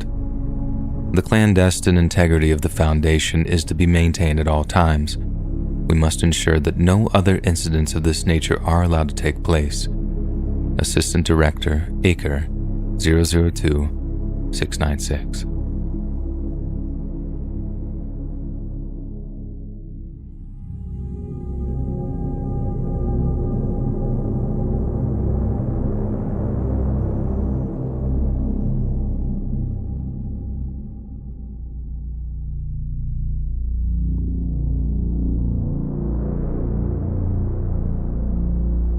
I remember it like it was yesterday, the day we heard a soft, high-pitched sound coming from the bedroom closet where our water heater was kept. It must have been just after 6 a.m. and I had to go to work that morning, so the fact that I'd been woken up and was about to lose sleep over a faulty water heater did not put me in the best of moods. Me waking up must have awakened David too. That, or he heard the same noise that I did. Either way, he groggily asked me what the matter was. Water heater's making weird noises, I remember telling him. Can you go look? Sounds selfish of me, I know, but that day was one of his days off. Loss of sleep on his part would be a minor inconvenience. Loss of sleep on my part would be a real pain in the ass. He just grunted, rolled out of bed, then trudged over towards the closet to take a look. But then, as soon as he opened up the closet door, and I got to hearing those high-pitched noises clearer, I knew it wasn't the heater on the fritz. As I sat up in bed, I saw the dumbstruck expression on David's face. His mouth was agape. His eyes were wide and bloodshot. And as I crept out of bed and over to the closet to confirm what I already knew in my gut, I couldn't help but state the obvious. It's a baby, I remember saying. I know what it is, honey, he replied, too stunned to sound remotely patronized. But how did it... I didn't finish the question. It seemed too ridiculous to ask, but we were both thinking it. How in the hell did it get there? The bare infant was lying on its back on the wooden floor of the closet, gently mewling, eyes closed, arms and legs making delicate movements in the dim light. When David moved to pick it up, pure astonishment had me holding him back for a second. It was a caution brought on by pure, fearful instinct. Nothing about it made the slightest bit of sense, yet it was only a matter of seconds before the disbelief was overridden by the surrogate desire to care for it. I quickly deduced that the best course of action was to call the Child Protective Services when their phone line opened up at 9:30 a.m. We could take our sweet time trying to work out how the hell the baby had gotten there. The priority was getting it the care it needed. Only thing was, I was due into work at 9, so I'd have to leave David to deal with it, then check up on him during my lunch break. It felt almost wrong to leave him alone with that kind of responsibility, but I had to go to work that day. And besides, the idea of using "a baby just appeared in my closet" as an excuse to call out of work made me think my boss would either assume I was going crazy or think I was trying to insult their intelligence. Now at work, I couldn't sum up an ounce of focus, so I spent almost the entire morning texting David in search of updates. He called CPS around 9:30 and was kept on hold until like 9:45. The woman who answered his call thought it was some kind of prank at first, but once he'd assured her that he was for real, she took the same attitude as us. Get the kid the care it needs, then fill in the gaps later. She told David that since we're dealing with an infant, our call would take priority and she'd have someone call over to the apartment by 11 a.m. to collect it. It was a weight off my mind, but one that was quickly replaced with all the questions we'd chosen to put off, the primary being, how did it get there? In theory, someone could have placed it in the closet, as the back wall was connected to the neighboring apartment, and as much as it seemed impossible that someone removed and replaced a section of wall without waking us up, it remained the only plausible explanation. Just after 11 a.m., I texted David for an update. He told me he was still waiting for CPS agent to show up, and it made sense that they might be a little late. But when 11:30 and 11:45 rolled by and they still hadn't arrived, he told me he called them back to see what the holdup was. That was the last I heard from him. I texted him 2 or 3 more times to get an update, and when he failed to reply, I called just as many times without getting an answer. Then, at 12:30 p.m., when my lunch break started, I practically ran down to my car and drove back to the apartment to see what was going on. It was about a 20-minute drive from my office to the apartment block we lived in, and around halfway into the journey, I got a call from an unknown number that I answered using my hands-free. "Hi there. Can I speak to Katie Weston, please?" a voice asked. "Speaking," I replied. This is Mona West from Child Protective Services. We had a call from your boyfriend this morning regarding an abandoned infant found at your address. An agent just called over, but there's no answer from the apartment number he gave us. Can you get him to call us back at the earliest possible convenience to rearrange another pickup?" "Sure, of course, we'll call you back ASAP," I said, unable to understand why David wouldn't have answered the door. The caller thanked me before hanging up, and as I finished the remainder of the drive, I felt a deep concern bubbling up inside me. I pulled into our apartment building parking lot, shut off the engine, and rushed to the back door to let myself in.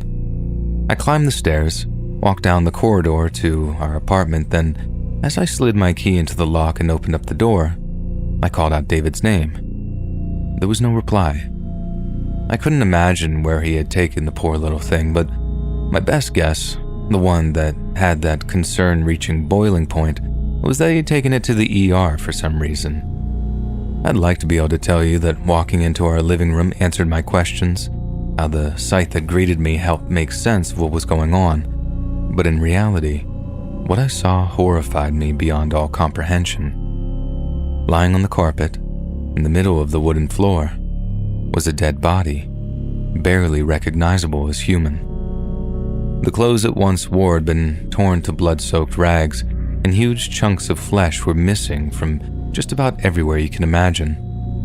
Its face was completely gone, the abdominal cavity was almost completely empty, and the flesh of its thighs had been torn away until bloody strips of femur were visible in the bright midday light. Leaning over the body, on their knees, was a fully grown adult.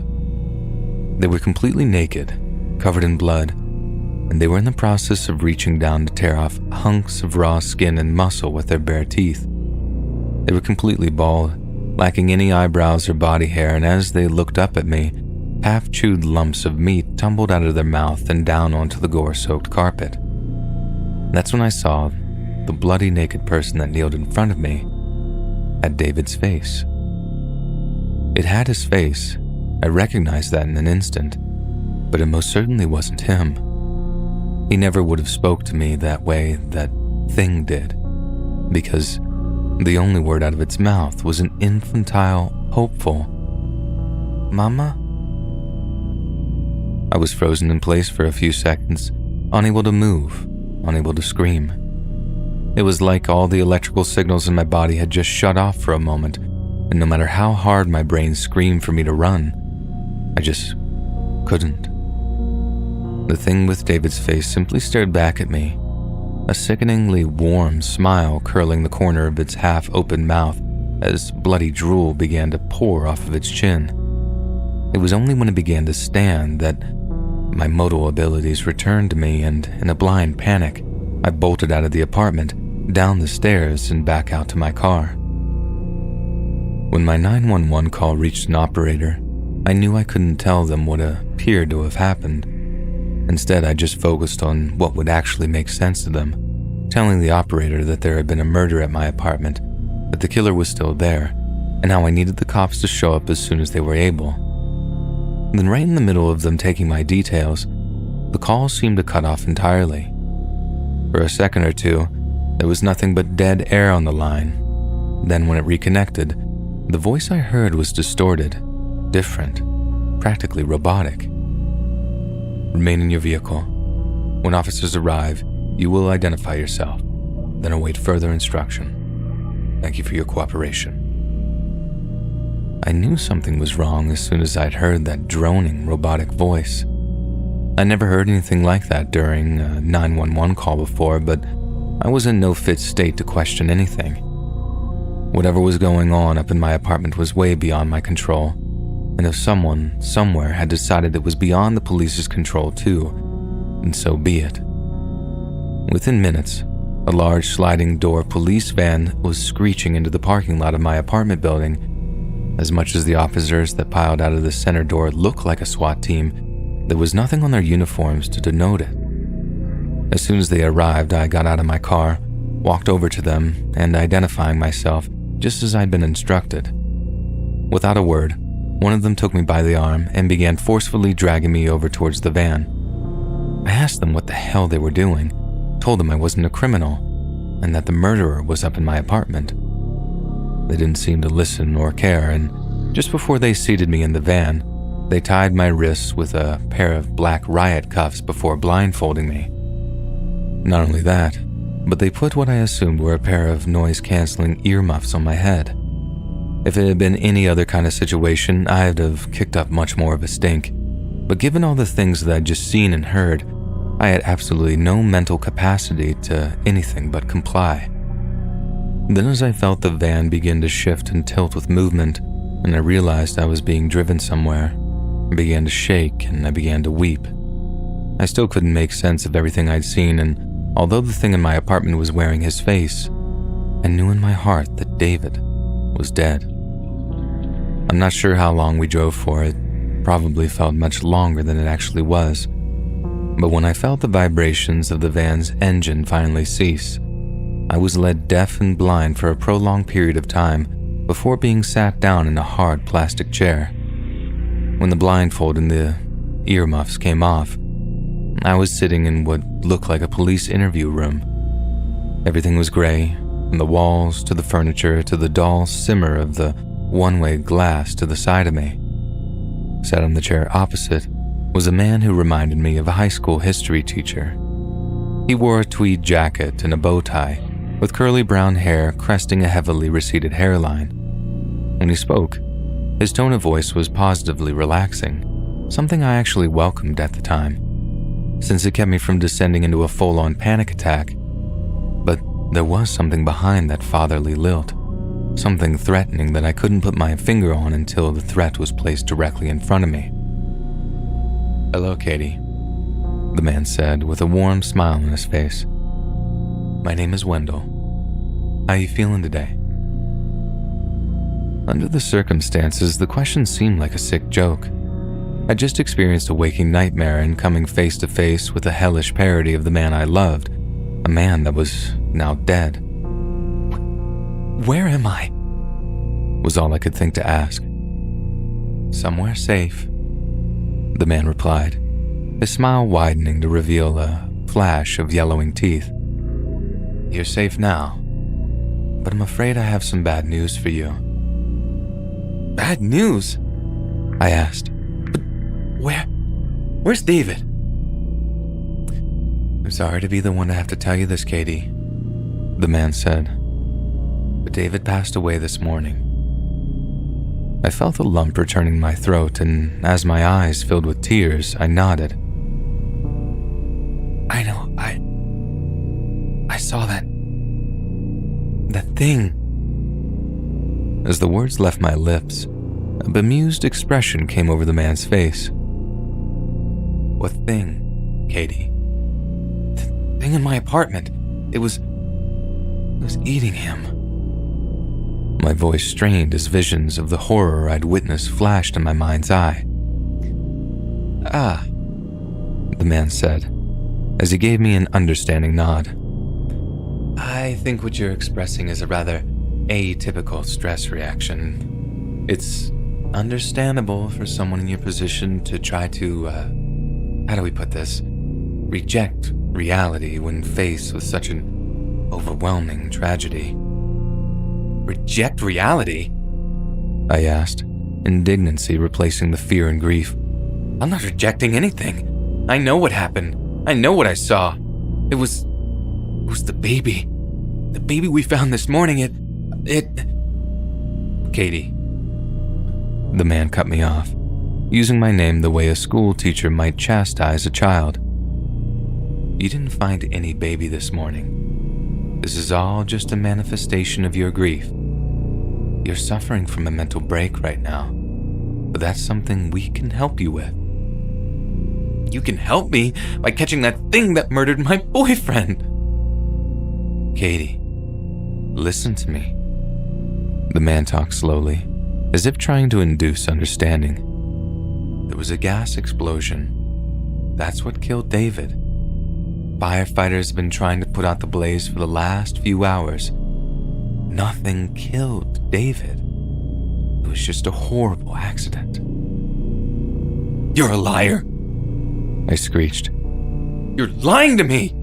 I know what I saw. It ate him. It took his face. It ate him.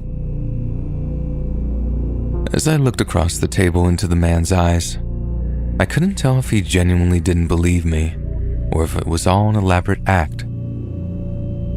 It was inconceivable to me that I'd simply imagined the whole thing. If I had, I wouldn't have been sitting there, having been deafened and blindfolded before being taken to God knows where.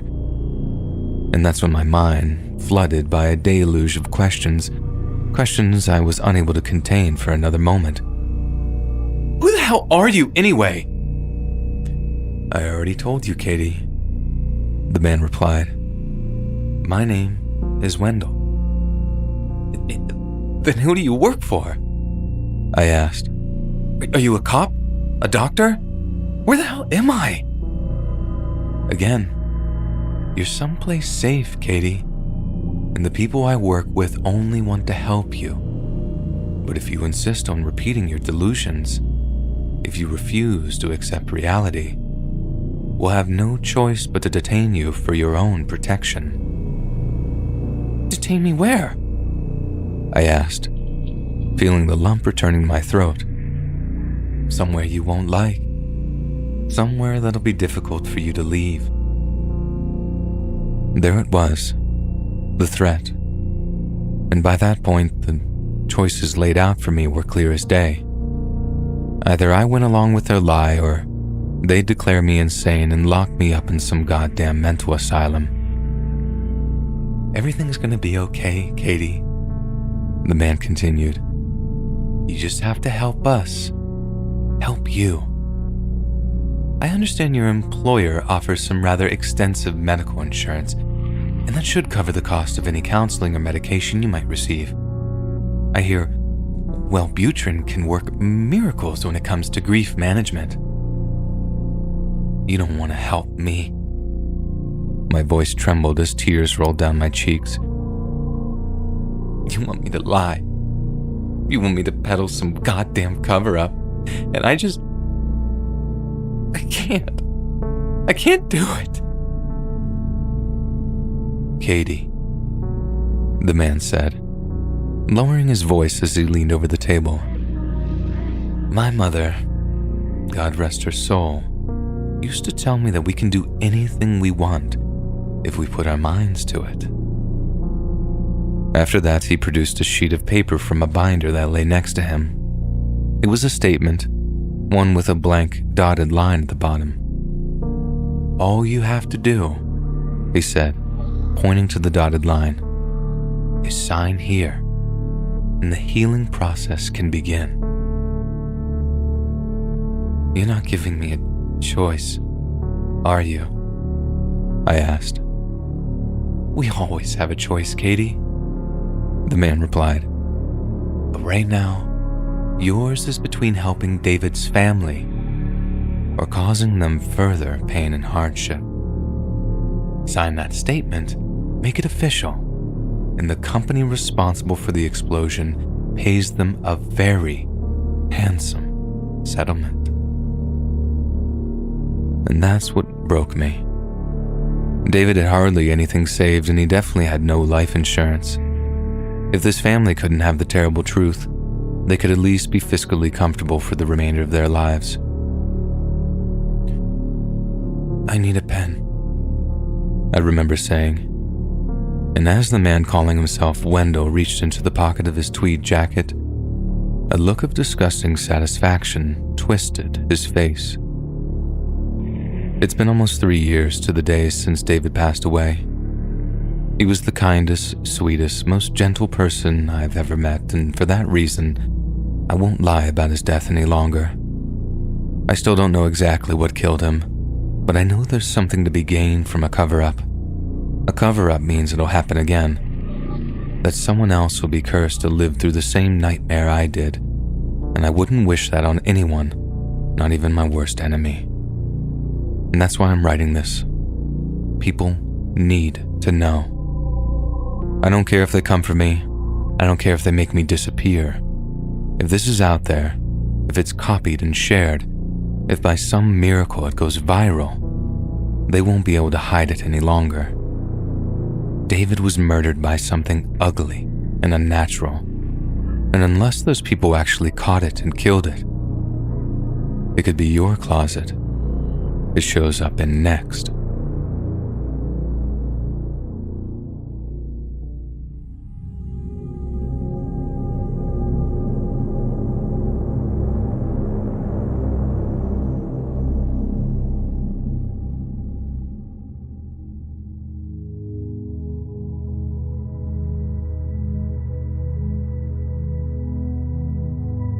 I was never the romantic type, but I don't think you could blame me.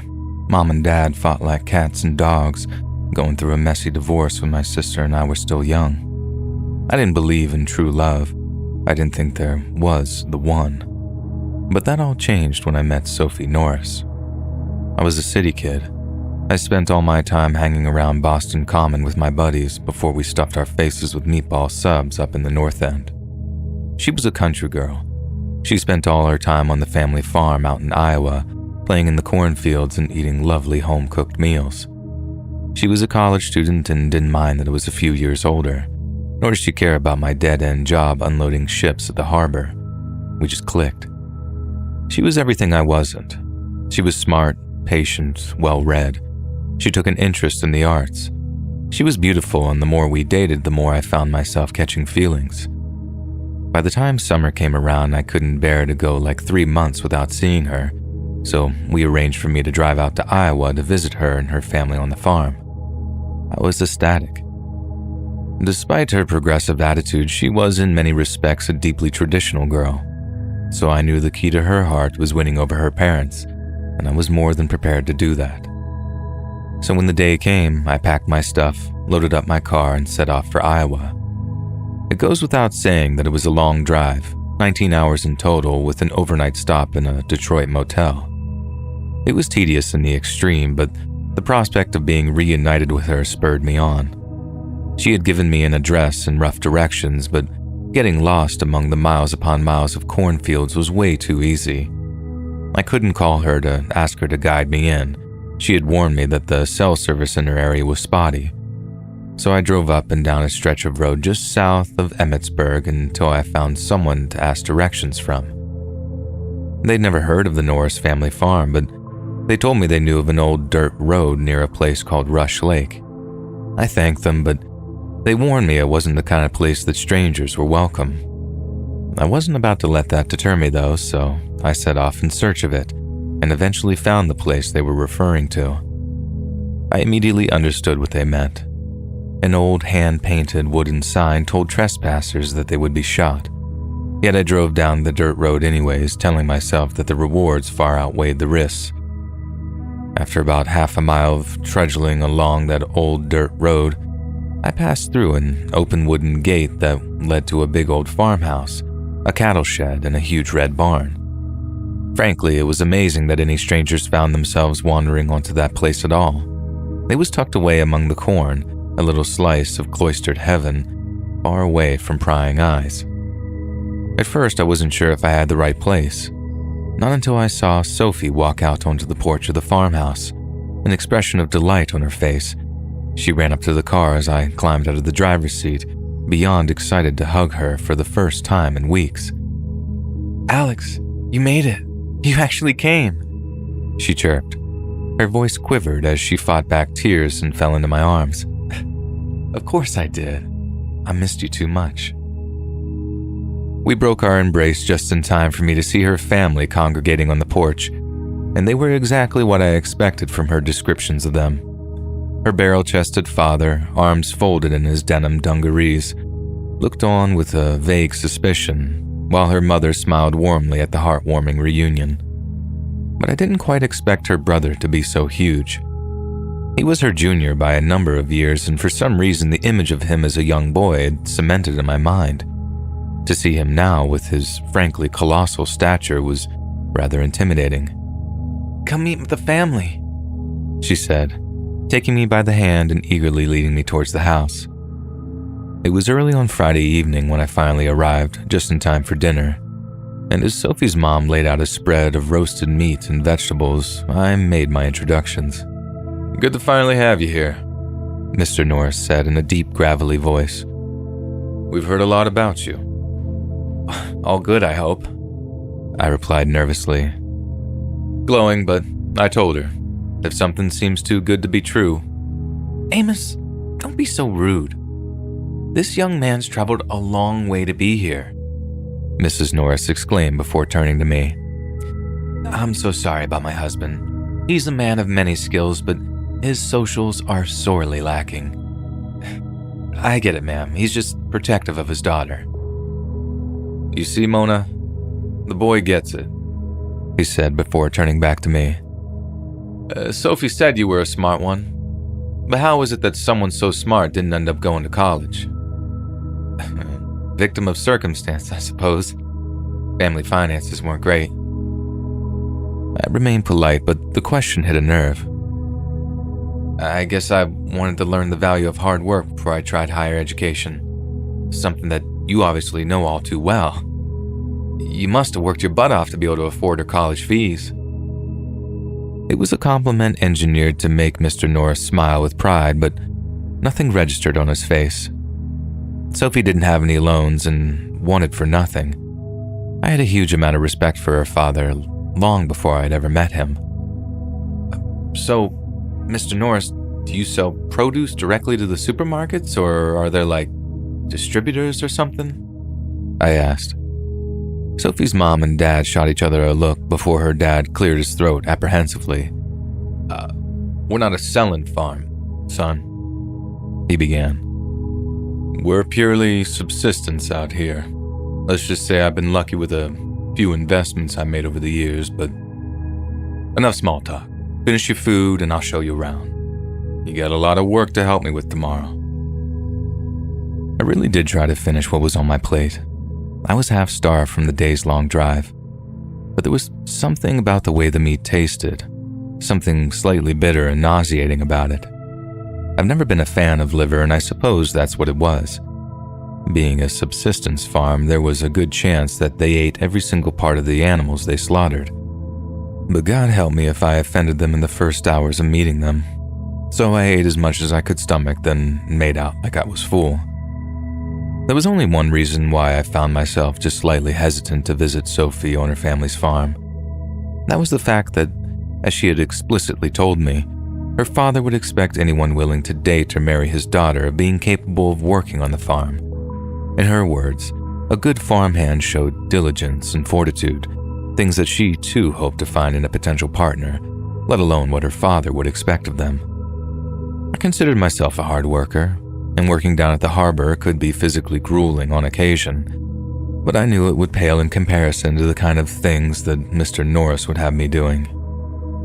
The wake-up call came at 4:30 a.m. I thought it was hardcore for getting up at 6:30 for workdays, but here was Sophie's dad, fresh as a goddamn daisy while the sun had barely even grazed the sky. Get up, boy. We got work to do. Meet me at the cattle shed in 15 minutes. We'll see what you're made of. It was extremely early, but that wasn't why I was so tired. I'd hardly slept a wink, having felt terrible all night. I'd never really eaten liver before, and I guess it just didn't agree with me. So there I was, exhausted, stumbling towards a cow shed in the middle of rural Iowa at a truly ungodly hour. I lit myself a cigarette as soon as I walked outside. If I didn't have time for a coffee, I sure as hell was getting a smoke in before work commenced. But as soon as Sophie's dad laid eyes on the lit butt between my fingers, he scowled.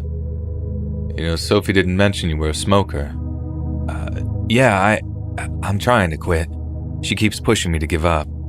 You obviously brought her up to be. Life is precious, Mr. Norris interrupted. A man should do everything in his power to give himself longevity. Give that thing to me. I took one last drag on it before handing it over, watching as he walked over to a nearby trash can, stamped it out, and threw it away.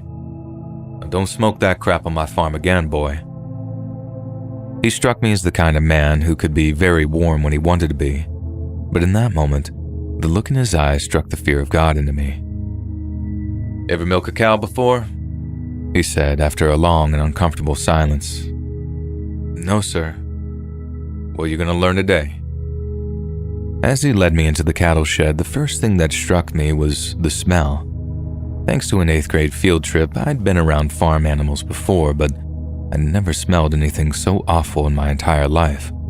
A stench of rot and sour milk.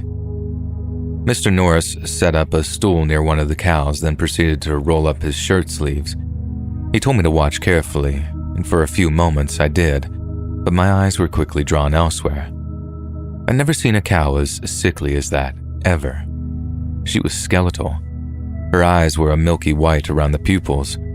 I watched in disgust as a fat, black housefly landed right on the soft, moist lining of her eye. She didn't seem to react at all. Hey, I told you, pay attention, Mr. Norris suddenly growled. Yes, sir. Sorry, sir. I turned my attention back to the milk pail that sat beneath the cow's wrinkled udders, mapped by a web of black veins. What was in that milk pail looked wrong. It looked sour, like it had the consistency of yogurt. But I watched as Sophie's dad took a small metal ladle, scooped up a little bit of the thick, gooey liquid, and brought it to his lips with a wet slurp. Ain't nothing like it. Strengthens the bones. Here, try some, he said, offering me the ladle. I'm good, thanks. Maybe a little too early for me. Suit yourself, he said, taking another slurp before letting the ladle's contents slide back into the pail with a sickening slosh. Now go wash up and get yourself some breakfast. Next, I need you in the beet field.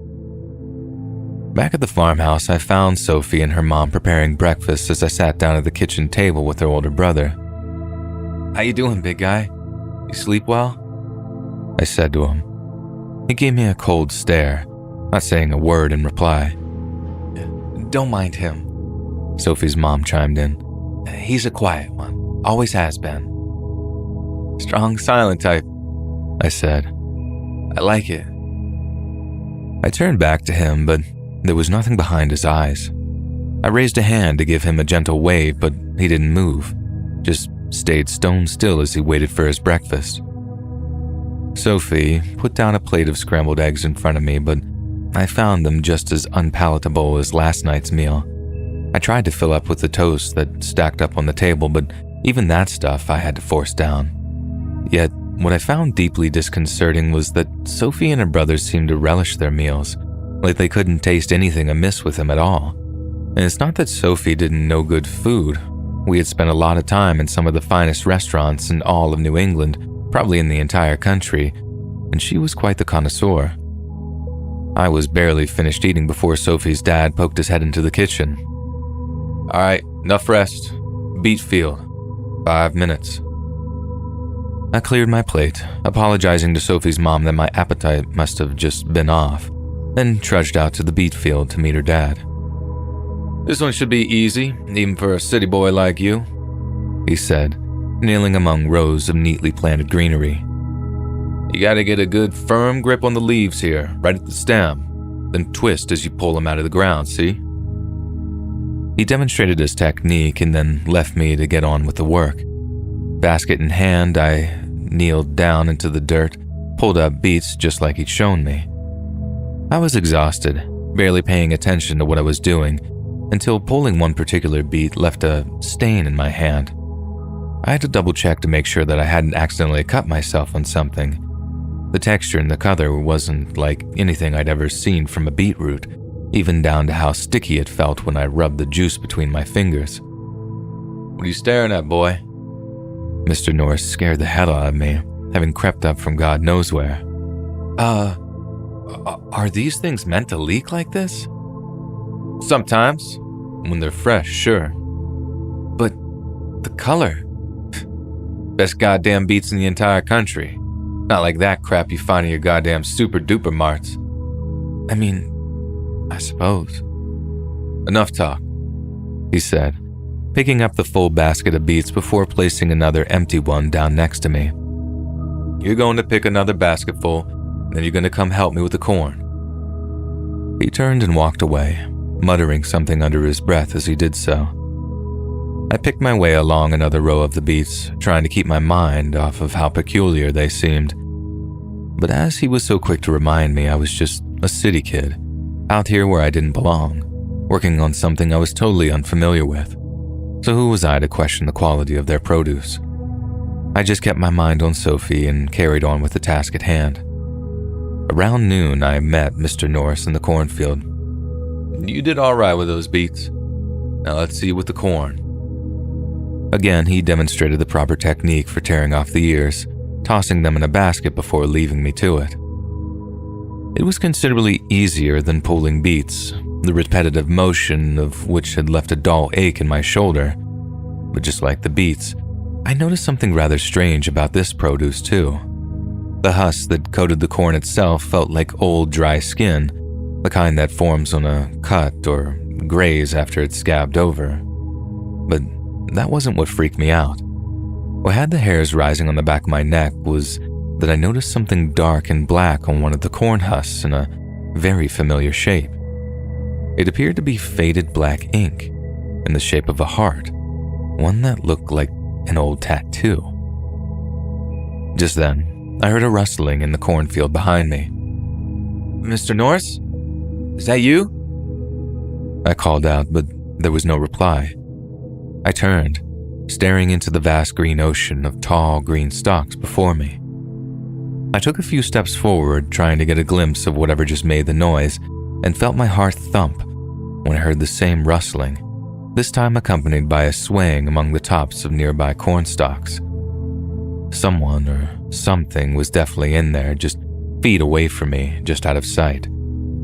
I moved along the rows with dreadful anticipation when suddenly I saw them. A pair of black eyes, staring back at me from the shadows. As soon as that thing's gaze met mine, it darted off through the cornfield in the opposite direction, grunting as it went. I had no idea what I just locked eyes with, but it was short and covered in thick, dark fur. For a few moments after the distant rustling died down, a dreadful silence hung in the air, broken only by the sound of a gruff voice coming from behind me. "You call for me, boy?" It was Mr. Norris, having almost frightened the life out of me for the second time that day. Jesus, I think I saw something in the field there. Saw what? I don't know exactly. I think it was a pig. Yeah, we don't keep pigs on this farm, boy. Only cows. Well, it certainly looked like a pig. Only it was all covered in hair, this thick, black... Well, may have been a wild pig. They break through the fences sometimes, eat up all our produce, but it's not entirely a bad thing. I'll get the shotgun and head back out into the fields later on tonight. Might have some fresh meat on the table tomorrow. Yeah, it must be a real problem trying to keep interlopers at bay. We have the same problem down at the harbor, only it's not like we can use a shotgun to fix the situation. I laughed, and he didn't. It was then that another thought came to mind, one that had a question attached. So is all your stuff here organic, Mr. Norris? Organic? He threw the word back at me like it was another language. Yeah, like not using any nasty pesticides or anything like that? It has certainly explained why some of his produce was so different. We don't have that problem in this farm, boy. And that's when it hit me. It was high summer. There should have been flies, beets, aphids, and insects of all varieties buzzing around the fields. It dawned on me that I hadn't seen or heard a single one at any point in the day. I was just about to ask him another question when Mr. Norris cut me off. Now come on. We're just about done here. Let's head back to the house. But I've barely filled the I won't tell you again, boy. Come on. I spent the remainder of the afternoon with Sophie, hanging out down by a stream which ran through the property. Sitting in the grass and talking with her made me forget just how strange the whole day's events had seemed. And besides, getting up at 4:30 in the morning has a way of dulling your senses of perception. When I was with her, I didn't have a care in the world, and no amount of weird vegetables or cranky old farmers could change that. I don't think your dad likes me very much. That's just the way he is. He'll warm up to you in time. You just gotta prove yourself. Prove myself how? You gotta show that you can be part of this family. And I'll be honest, it ain't gonna be easy, but you'll manage it. If you love me, you'll find a way to manage it. And that was all that I needed to hear. I did love her, more than I thought was ever possible. In that moment, I was still prepared to do whatever it took to win her parents' approval. That evening, after another dinner in which I forced down more of Mrs. Norris's terrible cooking, I decided to get an early night so I'd be ready for more hard labor the next morning. Obviously, Sophie and I weren't sleeping in the same bed, so I wished her a good night and climbed the stairs to the guest room, where I fell asleep pretty much as soon as my head hit the pillow. However, just a few hours later, I found myself awakened by a rumbling in my stomach. For the second night running, Mrs. Norris's home cooking had not agreed with me. Only this time I had to sneak off to the bathroom to empty my stomach as quietly as possible for fear of waking up the rest of the family. But not all of them were sleeping, as I heard voices coming from downstairs as I crept back across the landing. It was Mr. and Mrs. Norris, having some kind of hushed disagreement in the kitchen. Can't go out there, Amos. You just can't. Mrs. Norris was pleading. You know I have to. One of them got out today. Sophie's boy almost ran into it in the cornfield, implored her husband. Can't you just leave them be? If it catches you out there before you see it, then I won't let it. Mr. Norris interjected. I've dealt with those things before, and I can do it again. Oh God, Amos, but what if... Listen to me, woman. If that thing escapes this farm and the world outside finds out what we're doing here, it'll be the end of us. You know that. I know. Just please, I'm begging you, be careful out there. I will. I listened as Mr. Norris walked down the hall downstairs, hearing the distinct sound of him loading some kind of firearm as he walked. And as he walked out of the house into the night, I crept back into bed and lay there, knowing exactly what he was out there trying to hunt, but wondering just what the hell it really was. The next morning, there was no early wake-up call from Mr. Norris. Instead, I was awakened by Sophie. She'd crept across the hallway as soon as her father had left the house to begin his workday, having decided to sneak in some cuddle time before the rest of the family got up. "Dad says he doesn't need you today," she whispered, climbing into bed and wrapping one of my arms around her. "So it's just me and you today, baby. A whole Sunday together, just like back in Boston." It was bliss, absolute bliss. And for the first time that whole weekend, things just felt right again. Later that morning, as we were sat around the kitchen table, Mrs. Norris spoke up. "Sophie, your brother and I have to head into town today to pick up a few odds and ends.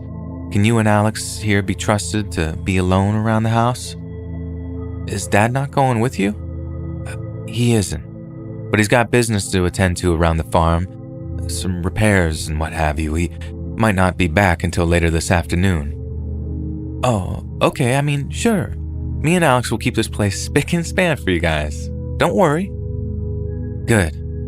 Now you two make sure you enjoy your last day of Alex's visit, okay?" "Thank you, Mrs. Norris. I really appreciate the sentiment," I said. Sophie's mom was a very sweet lady, but I couldn't help but wonder how she'd ended up with her husband. Not only that, but I wondered just what they'd both been talking about the night before. After Mrs. Norris and her son had left, Sophie and I rushed up to her bedroom to do exactly what young lovers get up to when left alone for a few hours. It was made all the more exciting for me by the fact that Mr. Norris could arrive back pretty much at any moment, and I know Sophie felt the same way. So despite the fact that it was rushed and hushed, I felt like we made up for all that lost time the summer break had burdened us with. When we were done, Sophie got up to take a bath, which left me with little time to explore the house. It was your typical family home in many respects, full of knickknacks, ornaments, drawings, and paintings that Sophie and her brother had done when they were children, not to mention a plethora of family photos hung all around the walls, one of which included a delighted Sophie holding up her acceptance letter from Boston University. But my curiosity definitely got the better of me at one point, and I found myself rooting through bookshelves and cupboards just to see what I could find. In one old cupboard, I found a stack of old photographs, black and white ones that had to have been taken in the 40s or 50s. One in particular showed a man about the same age as Sophie's father, who I suspected to be her paternal grandfather. At least it had to be, as the man looked almost identical to her dad. He had the same style of denim dungarees on, the same wary expression on his practically indistinguishable face. Another showed a whole family unit. Mom, dad, brother, and sister all lined up in front of the same red barn that stood nearby the house. Each family member bore a disturbingly similar likeness to the people I was staying with that weekend. In fact, if you'd have told me that it was just a picture of them taken with an old-style camera, I'd have believed you, no questions asked. But I didn't focus on the likeness for too long, as something in the background of the photograph caught my eye. It was a blurry, dark shape that looked to be peering around the edge of the barn.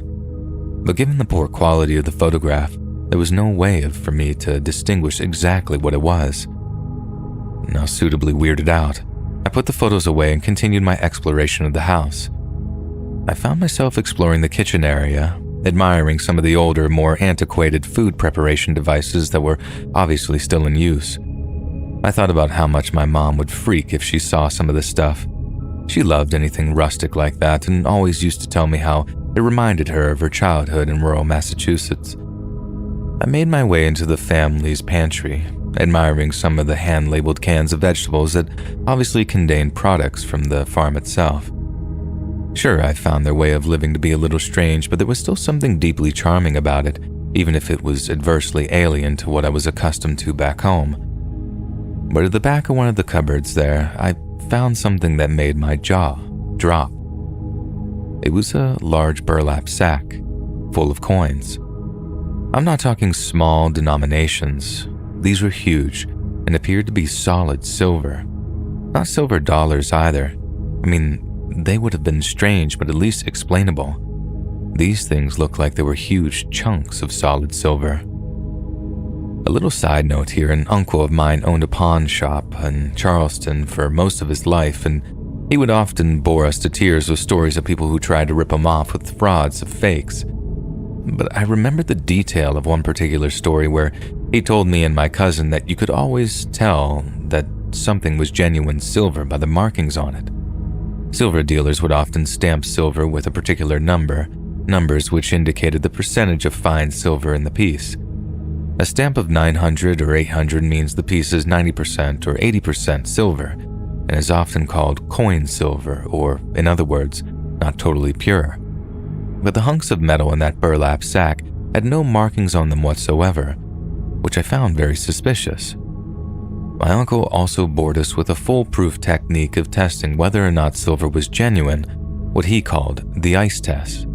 He told us that silver happened to be a particularly good conductor of heat, so if you place a piece of ice on it, the ice starts to melt pretty much immediately, almost like it had been placed on something warm rather than just any regular metal. I made sure the coast was clear, took the coin to the family freezer, and popped a piece of ice out of the ice tray before placing it on the coin. And no shit, the ice started to melt right away. I was dumbstruck. I was holding what appeared to be a piece of pure silver in my hand. No wonder the family could afford to pay Sophie's college fees. They had a huge sack of pure silver just sitting there in their goddamn pantry. And that couldn't have been all of it.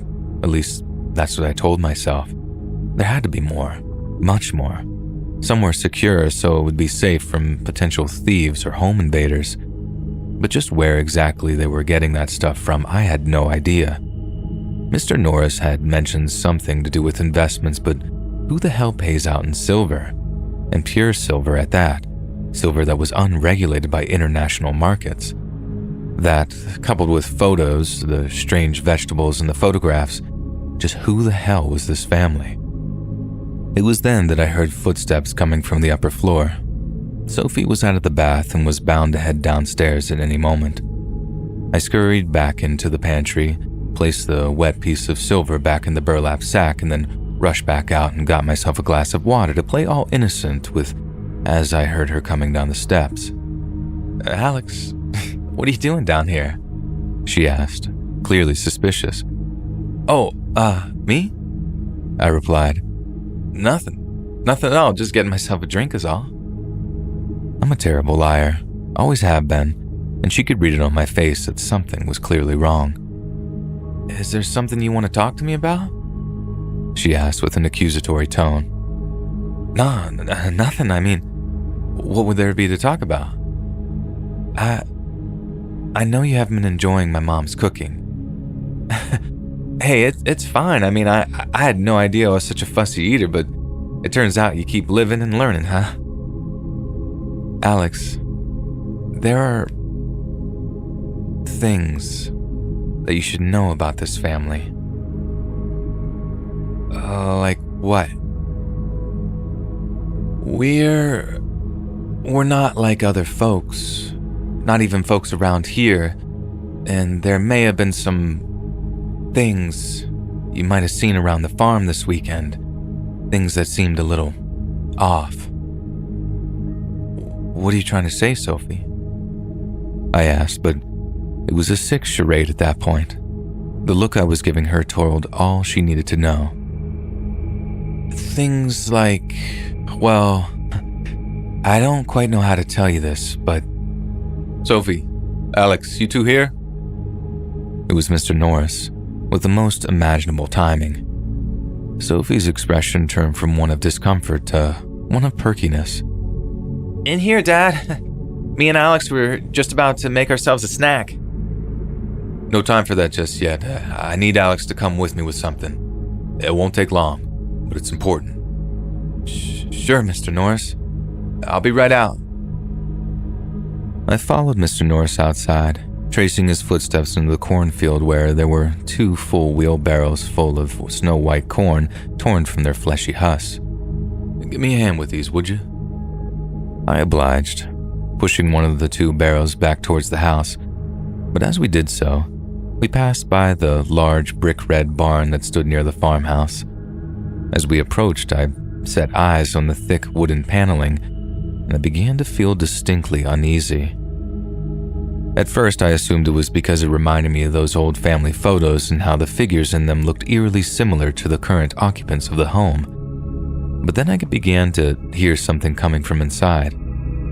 I stopped pushing the barrel for a moment and strained my ears to hear what the noise was, and began to hear a faint kind of shuffling sound coming from behind the boards. Mr. Norris had told me that the only livestock on the farm were the cows they kept in the cattle shed, so just what the hell was living in there? It was then that I heard it, a muffled but unmistakable sound of squealing. As I stood there, an obviously confused look on my face, Mr. Norris also stopped wheeling his barrow, turning to look at me with a grave look in his eyes. "What's wrong, boy?" What's in the barn, Mr. Norris?" "Nothing. Just some canning equipment," he replied irritably. I just stared back at him, feeling the anger at being lied to rising in my gut. Mr. Norris dropped his barrow hard into the dark, turning on a dime before he marched over to me. "Are me and you gonna have a fucking problem, son?" he seethed. "No, sir," I replied, more defiant than polite. "Let me tell you something, right fucking now, boy," he growled through gritted teeth. "You don't ever go near this fucking barn, ever.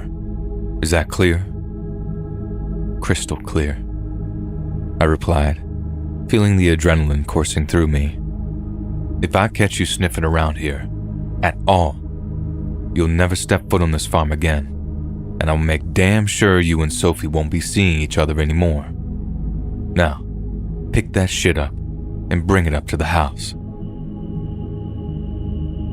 That night's dinner was beyond awkward. Mr. Norris was obviously in a bad mood after our confrontation, and it seemed like the rest of the family were accustomed to treading on eggshells whenever he was tense. The feeling was compounded for me by the fact that not only was I intentionally craving nicotine, but thanks to the bizarre, unpalatable flavors of Mrs. Norris's cooking, I hadn't eaten properly in almost 48 hours.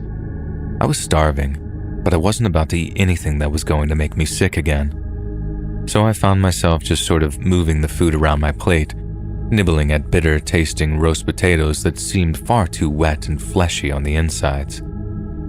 We ate in absolute silence, so that when Sophie's brother dropped his cutlery onto his dinner plate with a loud clatter, the entire table almost jumped out of their seats with fright.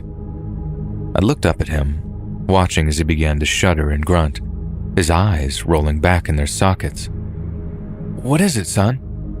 Mrs. Norris asked, a palpable fear in her voice. And for the first time that entire weekend, Sophie's brother spoke.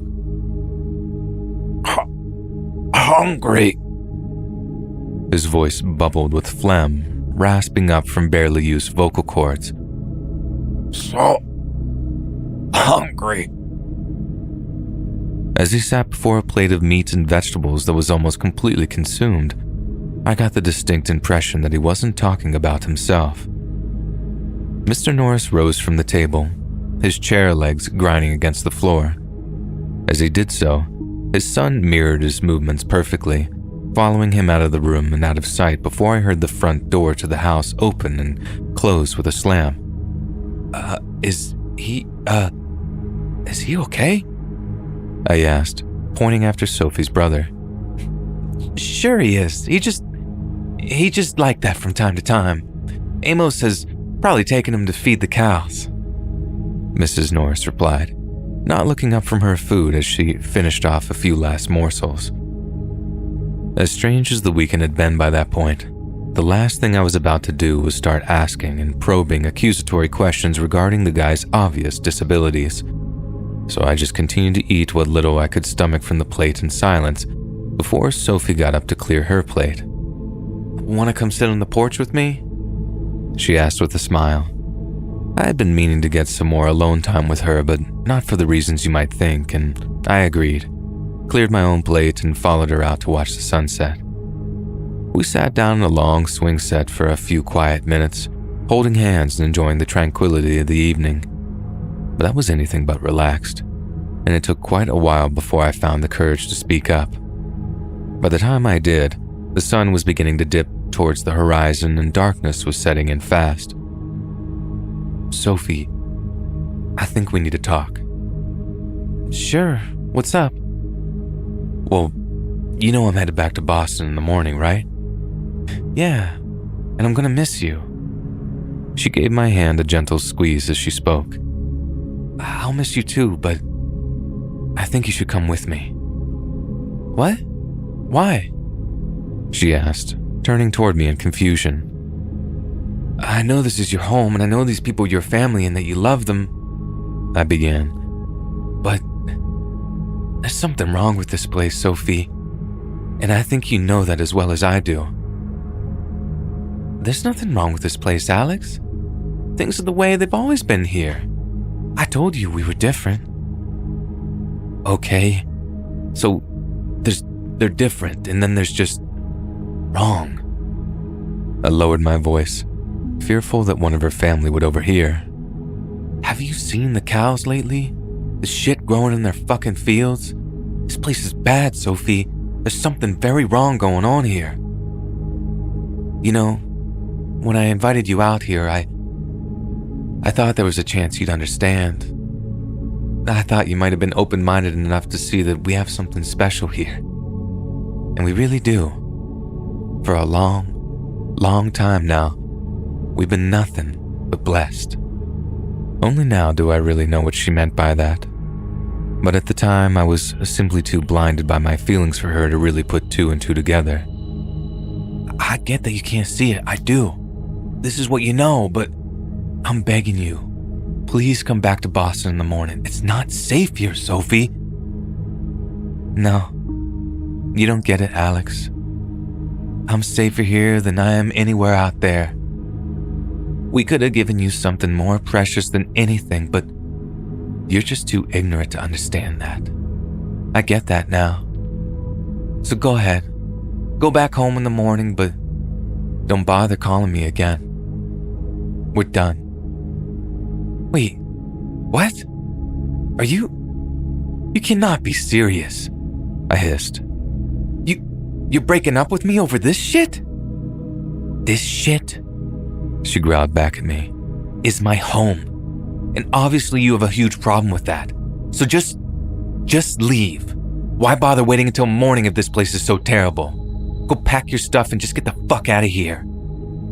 Sophie, please, I love you. I tried to continue, but she raised a hand to cut me off. She rose from the swing set, and as she did, I detected a coldness to her person that I'd never felt before, in all the time that we were together. Shut up, she barked. You know, now that I think about it, I don't think I feel anything for you anymore. In fact, I'm not even sure I ever did. How can you even say that? I heard my own voice begin to crack under the pressure. This just isn't you, Sophie. Sophie was the same girl that had brought me a single pink rose wrapped up in brown paper and string from her art supplies. She was a hopeless romantic, but it was like that same girl was shriveling up and ebbing away before my very eyes.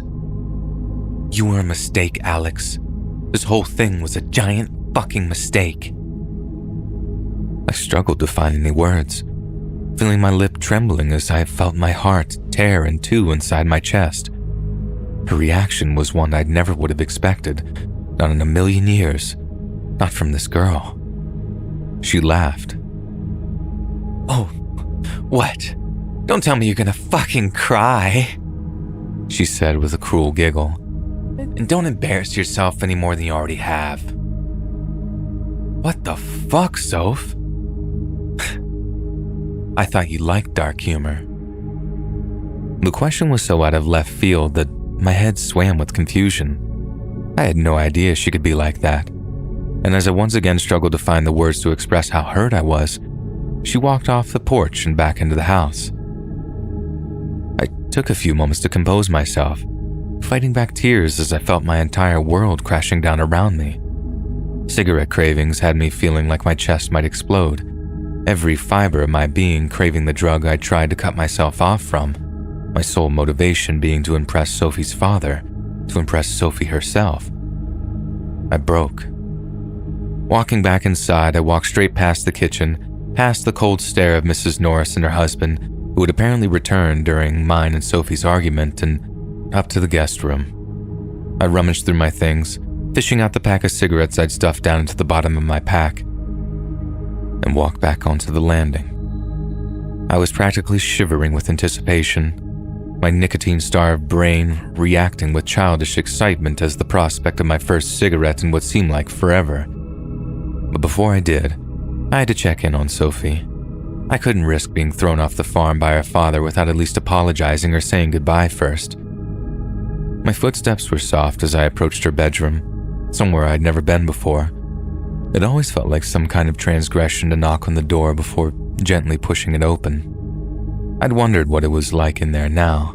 I was probably some haven of beautiful paintings and carefully sketched drawings, but I never expected to see what I did when I looked inside. She was painting all right, but she was painting something in black paint that was an identical image to what was plastered all over the walls of her bedroom. At first, I thought it was some kind of symbol, until I began to recognize an almost humanoid shape at the center of each piece. Each image seemed more horrifying than the last, and I found myself just standing there, mouth agape as I surveyed the vision of insanity. Sophie kept on painting for a moment before she heard the door crack on its hinges, slapping jet black paint onto a sheet of white paper before scratching it into that horrific dark shape. The look of fury in her eyes when she turned to see me made her look almost as monstrous as the thing she'd painted. "Get out!" she growled, trembling with rage as her knuckles turned white around the paintbrush. I just edged out of the room, closing it quietly behind me before I walked downstairs and out into the front yard. By that point, I wasn't just shaking from being racked with cravings of addiction. It was pure, terrible confusion that had me trembling and sweating. My idea of Sophie, of this loving, pure-hearted young woman, had been a complete fantasy, a stark difference to the horrible reality. I put a cigarette between my lips, rummaging in the pocket of my jeans for a lighter before bringing a flame to the sweet-smelling tobacco. The release was intense, my head spinning with the nicotine hit as I breathed in a lungful of thick, tar-laden smoke. As the intense waves of relaxation washed over me, I began to think that the whole thing might have been in my head, that I was just stressed to the point of being overly anxious and critical. A city kid who was just out of his depth in a world fit only for the hardiest of people. But in that moment, I found myself wandering back towards the barn, looking over my shoulder to make sure Mr. Norris wasn't watching from a window. And in the quiet of the twilight, I heard that same horrible noise again, coming from the interior of the barn. A muffled snuffling and squealing that made my skin crawl. I had to know what was in there. If my future lay anywhere near this farm, I had to know.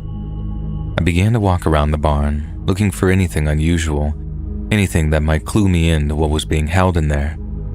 Around one side, out of sight of the farmhouse, I noticed that a section of smashed boards had recently been replaced. It was a shoddy job, and I quickly stamped out my lit cigarette on the ground, taking out a small knife I had kept on my keychain before I began to pry away the boards. With each one I loosened, the noises from inside became louder and louder, and it became obvious what I was hearing. There were pigs in there, but the noises they made were like nothing I'd ever heard before. Once I'd cleared a large enough hole, I got down on my hands and knees and began to crawl through the gap into the dark interior of the barn.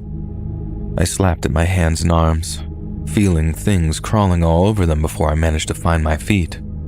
I could feel the cobwebs clinging to my hair before I dusted them off, fishing in my pocket again for my phone so I could bring up the flashlight app. As I turned it on, and the bright white light shone over the interior of the barn, what I saw first was inexplicable and alien to me that, at first, I had trouble processing what it was. There was a large table set in front of me, and on it lay a broken, butchered animal cadaver. Only, there was something horrifyingly familiar about the shape of the thing, how its legs seemed to be a little too long, how its face seemed to be a little too flat. Then it hit me. It was the same thing that I'd seen in the cornfield that day. The same thing that had been looking back at me with squinty, obsidian black eyes. But it couldn't have been. This thing was much larger, at least 5 feet from stem to stern, while the thing in the cornfield couldn't have been any taller than a few feet at best. I approached the table slowly, shining the phone's light over the thing as fat black flies buzzed idly as they feasted on the remains. Whatever it was had been surrounded by melted, burned-out candles, with strange black carvings cut into the wood surrounding its form. The cadaver had clearly defined porcine features, a snout, hooves, and thick black hair all over its body. But its genitals, its lack of tail, and its grotesquely fingered hands were clearly more human than anything else. But my mouth dropped open when I saw what was at its center. Its belly had been torn open, the flesh bearing the rough marks of being ripped, not cut as if with some sharpened, bladed implement. And inside, something gore-soaked glimmered under the bright light of my phone. Silver coins. Its insides were stuffed with silver coins that seemed to overflow from its burst entrails. But I barely had time to reflect on what I was seeing before a squeal from one corner of the barn demanded my attention. I turned, shining my phone's light in that direction, recoiling in horror at what I saw. In a large, elongated stall, several of the same piggish creatures kneeled in a bed of dry hay. They were lined up side by side, jostling for position as they suckled and snuffled at the belly of something considerably and grotesquely larger. It was their mother. A huge, bulbous pig-like creature with flesh as black as coal dust lay on its side in the hay. But again, it was like no animal I'd ever seen before. Its legs were more like that of a spider, sectioned and bony thin, which kicked lazily every so often as its young suckled away. But its eyes, my God, its eyes. There were many, far, far too many. Larger and smaller beads of obsidian flesh that grew from its molted black ears and extended down to its snout. However, it must have been blind, as it didn't react at all as I shone the light over its body. Its young didn't react either.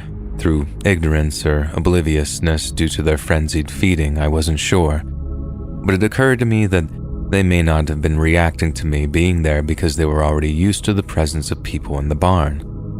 These were things that should not be, things that had no right to exist by any natural law. And with that thought in mind, I just reacted. I took the lighter from my pocket and began to spark it, touching the naked flame to as much of the dry, spindly hay as I could manage.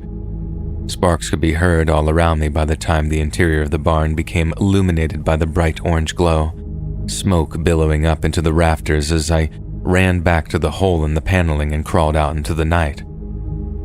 I could hear the muffled squealing grow into a painful screeching as I ran towards my car, not daring to collect any of the items I had left up in the guest bedroom. The sounds coming from the barn were the stuff of nightmares as I climbed into the driver's seat, hearing the choir of wounded shrieks joined by a hammering on the inside of the barn door.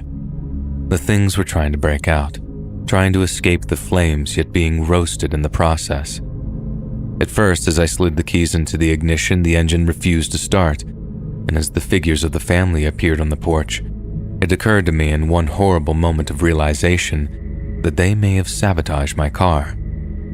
I twisted the keys over and over again, watching as Sophie's father and brother ran at the barn with pails of water, throwing them uselessly onto the flames before watching as the entire structure was engulfed in the fiery conflagration. Finally, as my engine started up, they turned and began to give chase.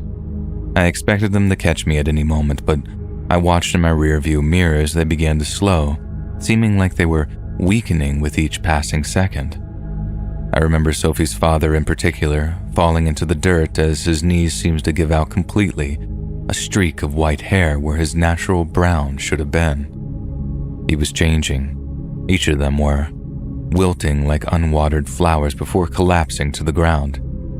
They were aging and dying before my very eyes. The last time I ever laid eyes on my beloved Sophie, as she crawled along the earth in pursuit of me, she looked 100 years old. I drove all night, foot on the gas, until a sliver of blue appeared on the eastern horizon and my fuel gauge ticked dangerously low. And after I pulled into a gas station on the outskirts of Detroit, I got out of my car and almost collapsed against the hood after bursting into loud, ugly tears. Only one other traveler was present, an older man who just pretended he didn't see me before heading into the gas station's small store to pay up. I kept seeing Sophie's face in my mind, the way she used to smile at me when we first met. I couldn't reconcile how she looked in the end, withered, ancient, and angry. The entirety of the past few days seemed like a blur, like the whole thing had been one long, bad dream. I was exhausted, weak from near starvation, but my appetite was evidently in no rush to return. Somehow, I managed to pull myself together, stepping away from my car and smoking another cigarette away from the gas pumps to calm my nerves. Then, I walked back over to my car, pumped a fresh tank of gas into her, then followed the path of the older driver into the gas station to pay my bill. I just felt numb. Maybe I should have been relieved that the nightmare was over, that I'd somehow managed to escape such a hellish place with my life. But it was a little consolation. I'd lost the love of my life, even though it did turn out that she was never really who I thought she was. The clerk behind the counter was some punk chick, tired green eyes looking up at me from underneath the shock of dark purple hair as she nursed a black coffee. Teresa, her name badge said.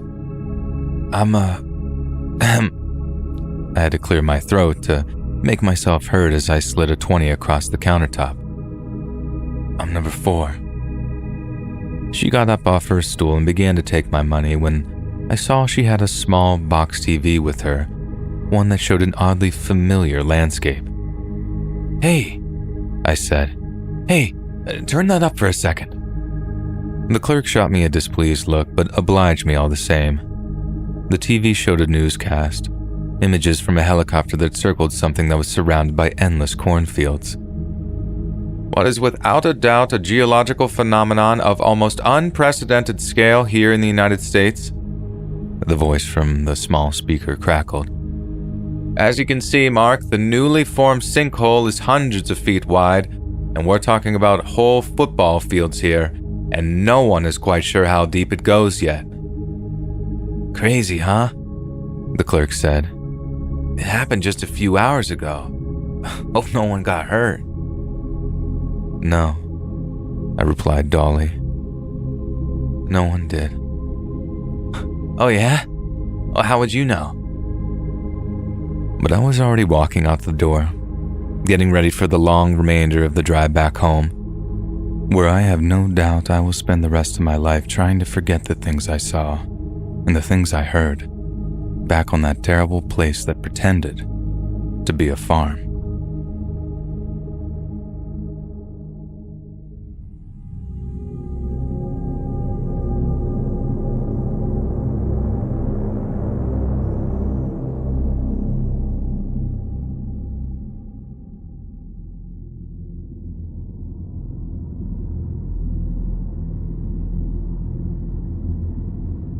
Summer on the I-75.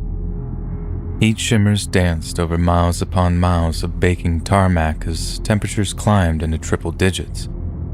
The South Florida sun hung heavy in a cloudless sky, weeks of intense heat leaving scorch marks on the crabgrass at the side of the highway. And in a single pickup with busted air conditioning that sped down a lonely stretch of road, the draft of an open window was the only thing keeping the driver from passing out with heat stroke. He gripped the wheel with palms that were drenched with perspiration. His mouth was dry, his stomach ached with hunger. He'd lost track of the number of hours he'd been awake for back around 50, hardly taken his foot off the gas for most of that, stopping only to fill up at some one-shack mom-and-pop gas pump on a side road. But it wasn't the truck that was about to run out of gas this time. It was him. He was crashing, so hard that he almost didn't notice the little fleck of color appear in his rearview mirror. But when he did, not even the Florida heat could prevent the chill that shot up his spine. It was a Florida Highway Patrol vehicle, and it was gaining on him. The driver took one hand off the steering wheel and reached for the glove compartment. Inside was a loaded .38 revolver, one that he'd hoped he wouldn't have to use. He placed it in his lap, just out of sight of the driver's window, and waited for the state trooper to make his move. Behind him, the trooper kept gaining minimum distance for a minute or two. In the driver's rear view, he's just a silhouette, a dark shape behind the wheel. The driver silently begs him to keep off the lights and sirens. Don't do it, he thought. Don't do it. I don't want to make your kids salute a flag-draped coffin, but I will. God help me, I will. It was with a sinking stomach and pounding heartbeat that the driver watched as red and blue flashes illuminated his rear view. He looked down into his lap, at the .38 that would seal his and the state trooper's fate.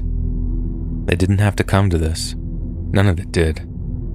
But still, he began to drift over to the side of the road, ready to slow to a stop, turn off the engine, and lure the state trooper into an ambush.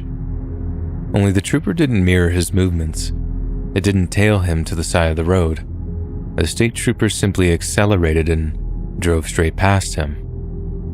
Yet as he did so, the driver felt no kind of relief, only the need to vomit, for he had not escaped his fate, only delayed it.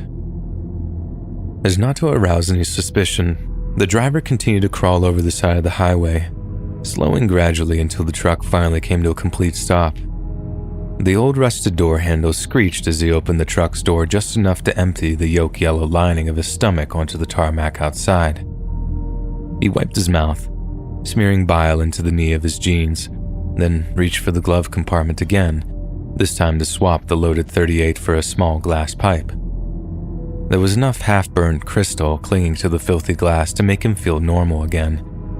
But as he brought the pipe to his lips and fished around the pocket for a disposable lighter, something on the side of the road caught his eye. It was a young girl, no more than 8 or 9 years old. Her eyes flickered from his face to the meth pipe and back again, but no expression registered on her small, soft features. The driver hesitated, feeling the warm glass slip from between his lips and into a waiting hand. And in an act so foreign that it scared him, he let the pipe drop onto the tarmac before it crunched under the weight of his boot. By the time he'd shut the truck's door and started up the engine, the little girl was gone. He was renewed with adrenaline, but he doubted the jitters would take him any further than the next truck stop. Just a few miles more, then he could let go, eat something, drink something, sleep like the dead. And so, his hands still shaking, he torched the end of a cigarette pursed between his lips, pushed his foot gently onto the acceleration, and carried on down the highway. After driving for another hour or so, a small rest stop came into view. It was nothing more than a small business set up at the side of the road, but it would do for now. The driver could see signs for a liquor store, a bar and grill, but most importantly, a motel. He drove the truck around the back of the motel, just out of sight of the highway. As he got out of his cab, feeling blood returning to vessels long since cut off by the restrictive posture, a lone voice sounded over the hum of the cicadas. No puedes estacionar aquí.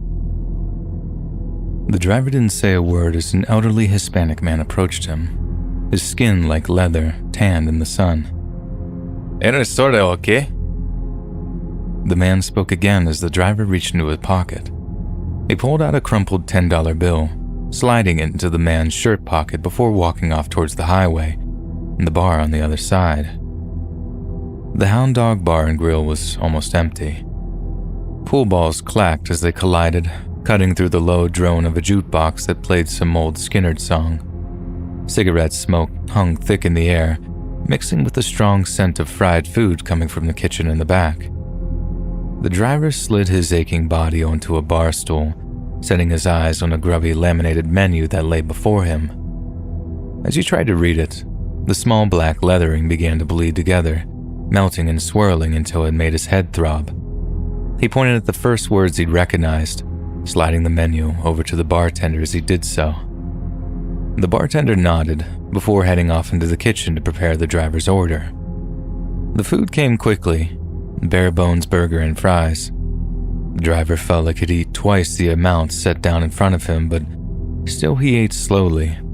Too much too soon would make him sick. He took a sip from the neck of his beer bottle, feeling the cool, bitter liquid gracing his parched throat, but almost spat it out when he looked up at a small box TV set up on a shelf above the bar. The volume on the vintage-looking set was turned down low, but the picture showed a news report, something about an incident up near Jacksonville. The shot changed to some helicopter cam footage of a fire that raged through a tenement building, capturing the moment that a wooden support beam crashed through the second floor. It then showed the face of 3 men that were wanted by police for questioning in relation to the fire. The driver was one of them. He felt nauseous with fear as he slowly turned and scanned the room. Besides himself, there was just the bartender and a handful of patrons, and none were watching the TV, but it didn't bring him any relief because now he was being hunted. The driver finished his food in silence, not once looking up from the cheap tin plate that now swam with grease. He slid back off the bar stool, put a crumpled 20 onto the bar top, and began to walk towards the front entrance. "Hey!" someone called after him. "Hey, you, wait a second." Reluctantly, the driver turned, looking over his shoulder at the bar behind him. It was the bartender, looking back at him with a dead stare. "Don't you want your change?"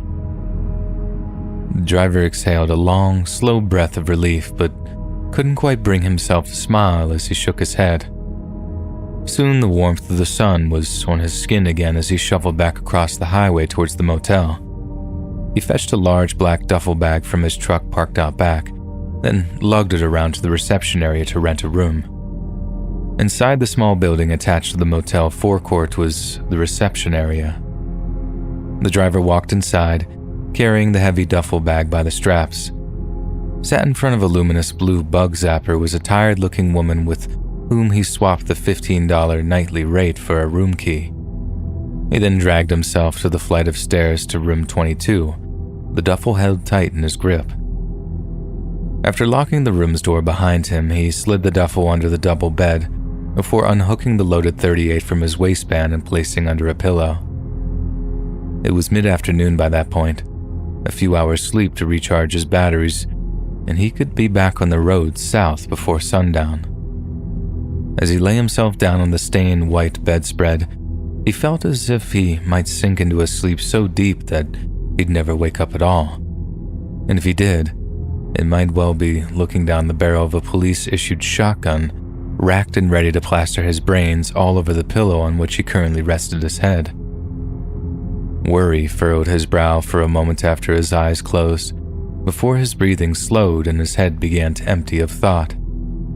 Then, with the hypnotic muted whisper of cicadas outside in his ears, he finally fell asleep.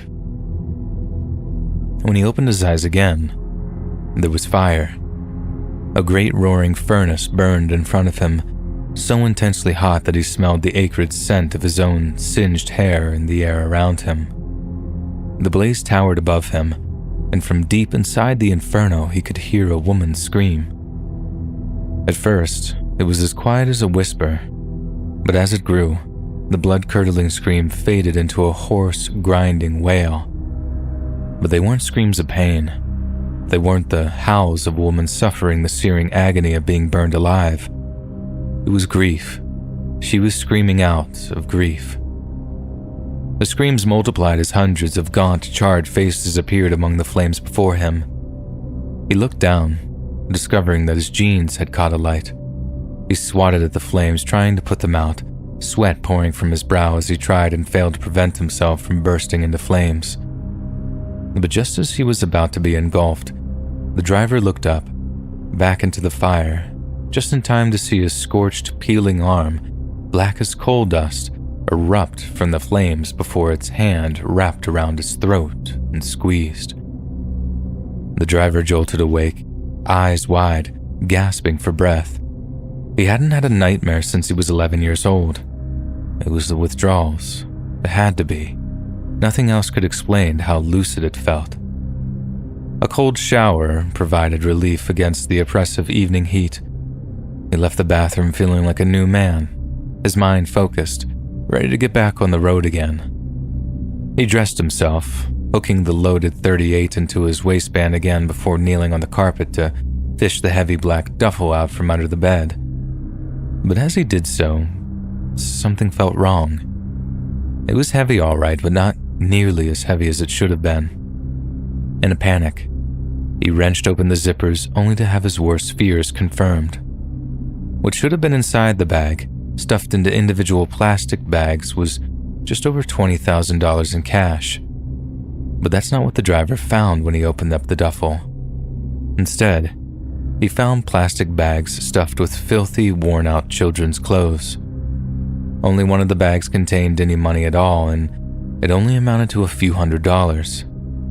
Someone had swapped out the cash, and in his hasty escape, he'd neglected to check it was still there. For a few moments, the driver stayed perfectly still, staring into the open duffel in utter disbelief. He found he had forced himself to take a breath, white light creeping into the corner of his vision. All his plans, all his hopes, gone. Without the money, there was no ticket onto a ship leaving the United States, no new life in the Bahamas, nothing. He stuffed his face into a pillow, biting down on the cheap, coarse linen before he let out a guttural, primal scream. Then came the tears, the guilt, the anger. Everything he'd managed to keep inside of him on the road south came spilling out in one ugly torrent.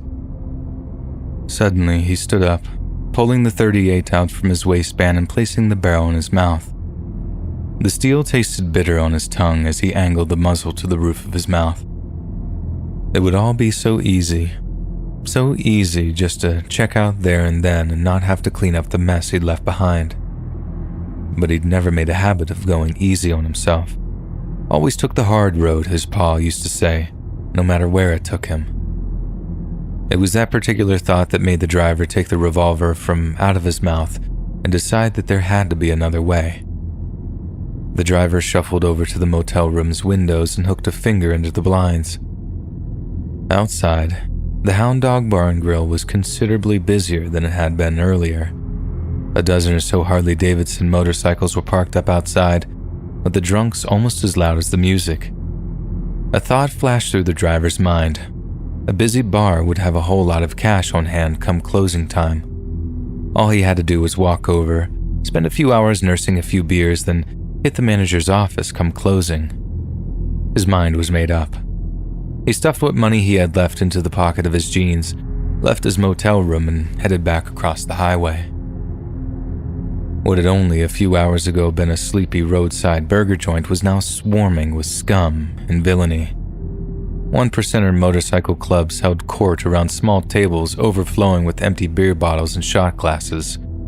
Small-time dealers barely concealed nickel and dime deals in front of bartenders that had long since ceased trying to prevent them. All the while, trailer park pimps arranged back-alley meets between oxy, dumb hookers and their johns. The driver waded through the crowd until he found himself a spot at the bar. He ordered a beer, waited, and watched.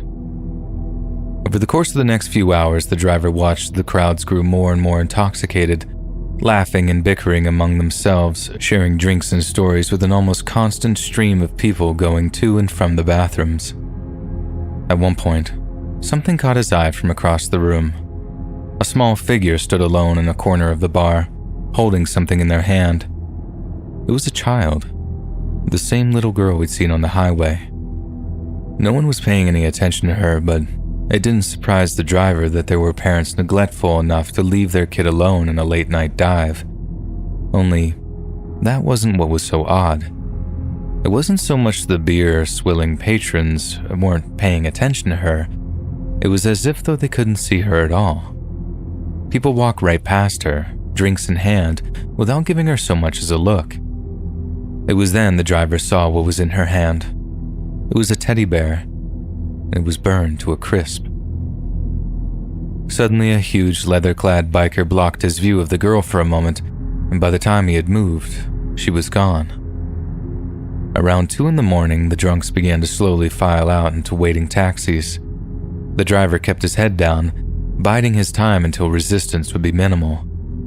Half the patrons would be carrying, and it was likely the main office had a piece tucked away somewhere. If he was going to strike, it had to be surgical. When there was only a handful struggling to stand, the lone security guard began to issue a 10-minute drink-up warning. The driver nodded lazily but compliantly when it was his turn to be told, watching as yet more of the patrons finished their drinks and stumbled out of the front doors. Slowly, once the security guard's back was turned, the driver began to reach for his waistband. But as his right hand slipped under his filthy t-shirt and his finger began to curl around the .38's grip, he heard a voice behind him. "You don't want to do that, my friend." A hand shot out, gripping the arm that reached for the .38. "No one has to die here tonight." The driver turned with fury in his eyes, trying to wrestle out the stranger's grip, but he was strong, very strong. "You can try it, friend, but that security guard there will put 2 or 3 in you before you even hit the ground. He's an off-duty cop, mean as hell, too." The driver stopped struggling and slowly took his hand away from the revolver. He was shaking from the adrenaline, furious at the unwelcome intervention of the stranger, but he wasn't stupid. The stranger let go of his wrist, smiling before he spoke. "If it's money you need, I can get you money. 100,000 for just a day's work." The stranger had the driver's ear. "Hey, I told you, get out of here, we're closed." The bouncer barked in their direction. "Me and my friend here were just leaving," the stranger said, nodding in the driver's direction. "Walk with me, friend. We have some business to discuss." The driver followed the stranger out of the bar, parking lot gravel crunching underneath their boots until they reached a black 4-seater pickup. It was only out in the fluorescent light of the bar's parking lot that the driver could get a good look at him. He was a huge African-American, light-skinned with blue-green eyes. He wore practical dark-colored clothing, having a vague air of the military about him. The stranger climbed into the cab of his truck, inviting the driver around to the passenger side. "What's your name, friend?" the stranger asked. "Cole." The driver croaked. It was the first time he'd spoken in days. "Nice to meet you, Cole. I'm Reeves," the stranger replied, offering the driver a hand to shake. "You spend much time outdoors, Cole?" Sure. When I was a kid," he replied. "Why?" "My employers they'll pay handsomely if I can locate a certain collector's item down in the Everglades," Reeves replied. "What kind of collector's item?" "Something extremely valuable, my friend. Something not just anyone would be willing or able to locate." What makes you think I can?"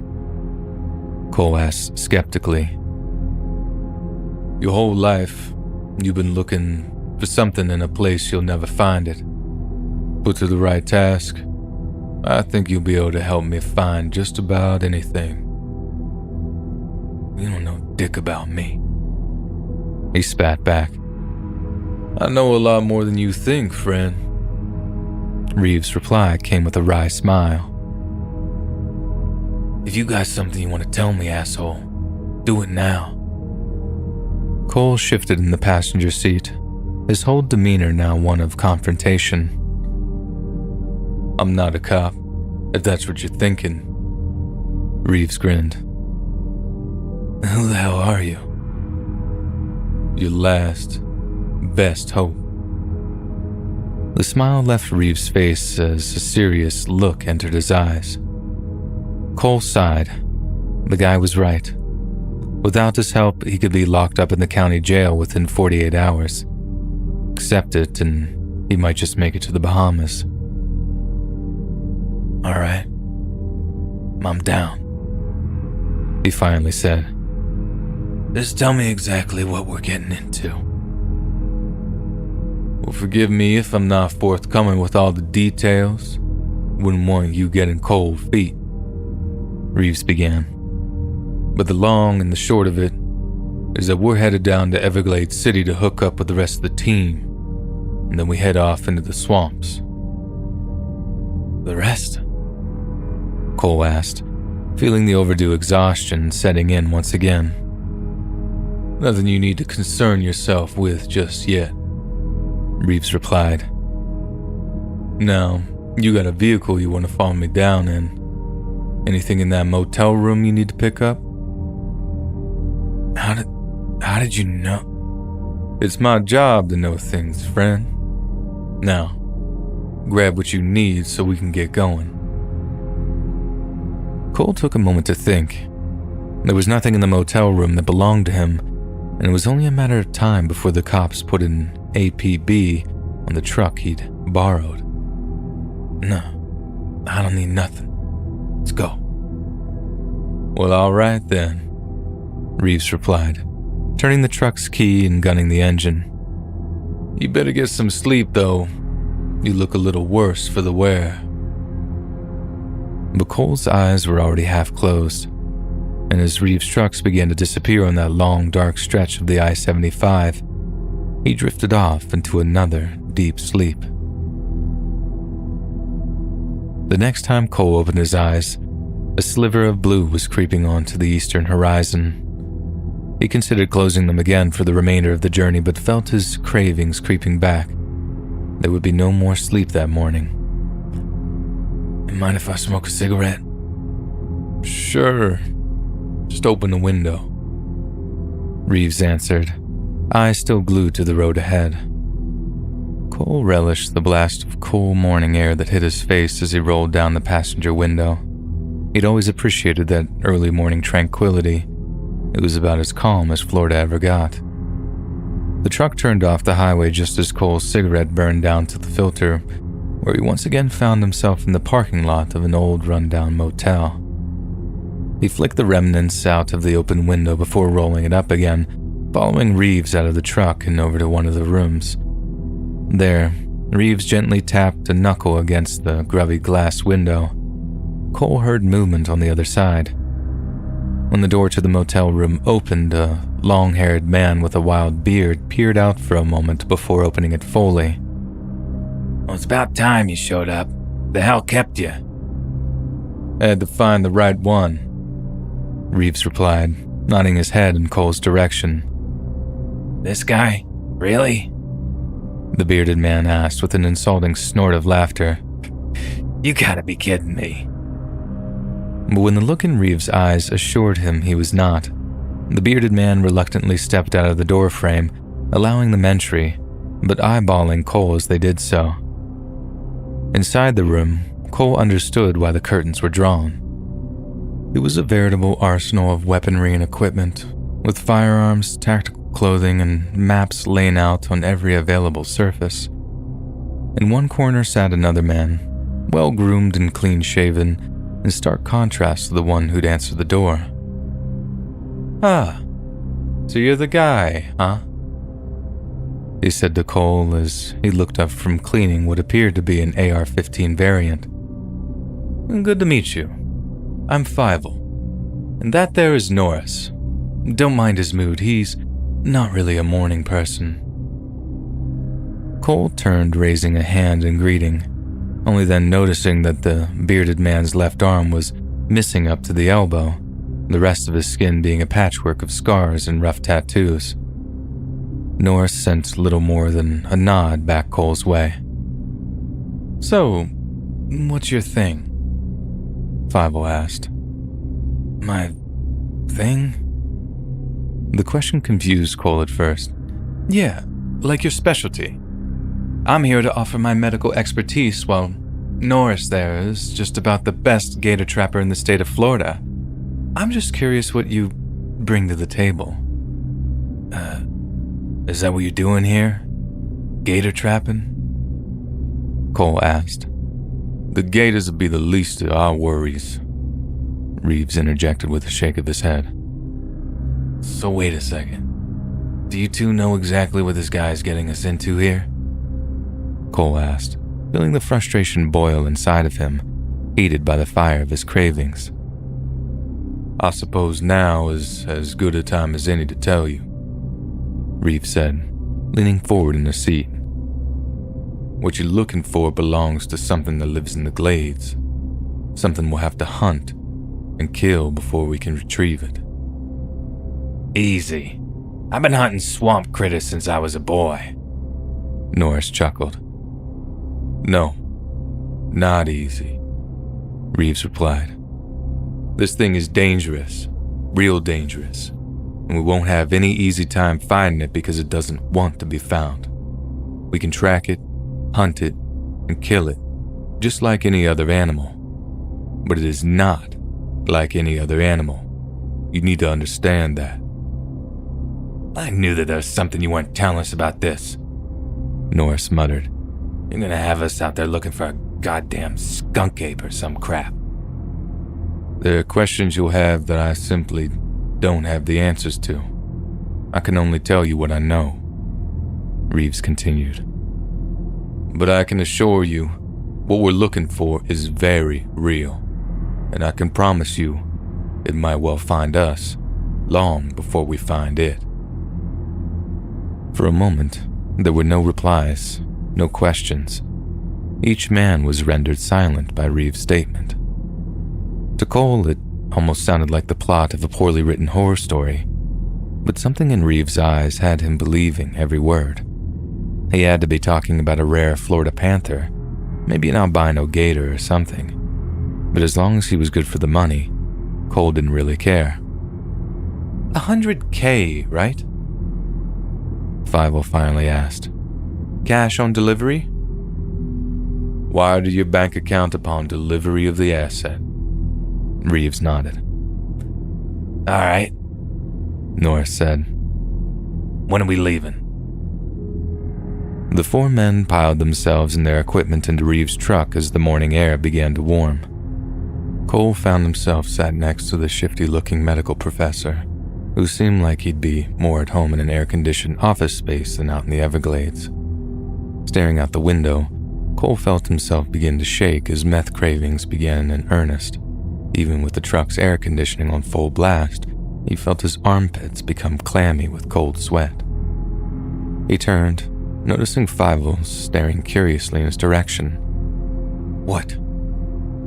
Cole snapped. But Fievel could tell something was wrong. That much was obvious. A few minutes later, Fievel reached for his backpack in the footwell in front of him, fishing around inside it before pulling out a small bottle of pills. Here, take one, he said softly. It'll help. Help with what? Cole's response was confrontational, but it was limp. He reached for the bottle, cracked the lid, and swallowed one dry. Keep them, Fievel added. You're gonna need them. It took a half hour for Cole to feel his withdrawal symptoms subside somewhat, just in time for Reeves to turn the truck off the highway and down a dirt road. Almost there, he said ominously, the shadows of trees passing over the truck. Cole was about to ask where there was, but he didn't have to wait for an answer. The greenery either side of the road disappeared as the dirt road birthed into a large, wide-open space. Before them was a huge complex of abandoned buildings. I know this place, Fievel spoke up. This is the port of the Islands Hotel. Ain't that way back near Naples? Norris asked with confusion. Nah, that's the resort. This is the hotel, not nearly as nice and considerably more cursed. Cursed? Cole asked. Yep. No matter who bought this place or how much money they poured into it, it always ended up getting shut down, Fievel explained. Back when it was open, they'd have guests complaining about missing doorknobs and broken locks, bug-infested bedding, radios that'd switch on by themselves, or black water coming out of the faucets. All kinds of creepy shit. And you think this is where you're gonna find what you're looking for? Norris asked Reeves. I doubt it'd come out this close to civilization, he replied. We'll have to walk a few hours into the glades before we pick up any trail, but this is a safe enough place to park up and start looking. Reeves parked the truck before the team took their equipment from the truck bed. Cole looked on in fascination as the one-armed Norris pulled a camouflage pack from the truck, opened it, and pulled out a curiously modified prosthetic arm. He'd seen prosthetics with hook attachments, but not one as large and sharp as his, and none with a row of shotgun shells attached to the forearm. Norris then produced a sawn-off pump-action shotgun that had a large steel ring screwed into the foregrip. Suddenly it made sense. Cole watched in amazement as Norris demonstrated how he could load, rack, and fire the shotgun as fast as any able-bodied man. That, along with his collection of deadly bang sticks and the huge hunting knife clipped to his belt, made the man a force to be reckoned with. Fievel, on the other hand, was much more conventionally intimidating.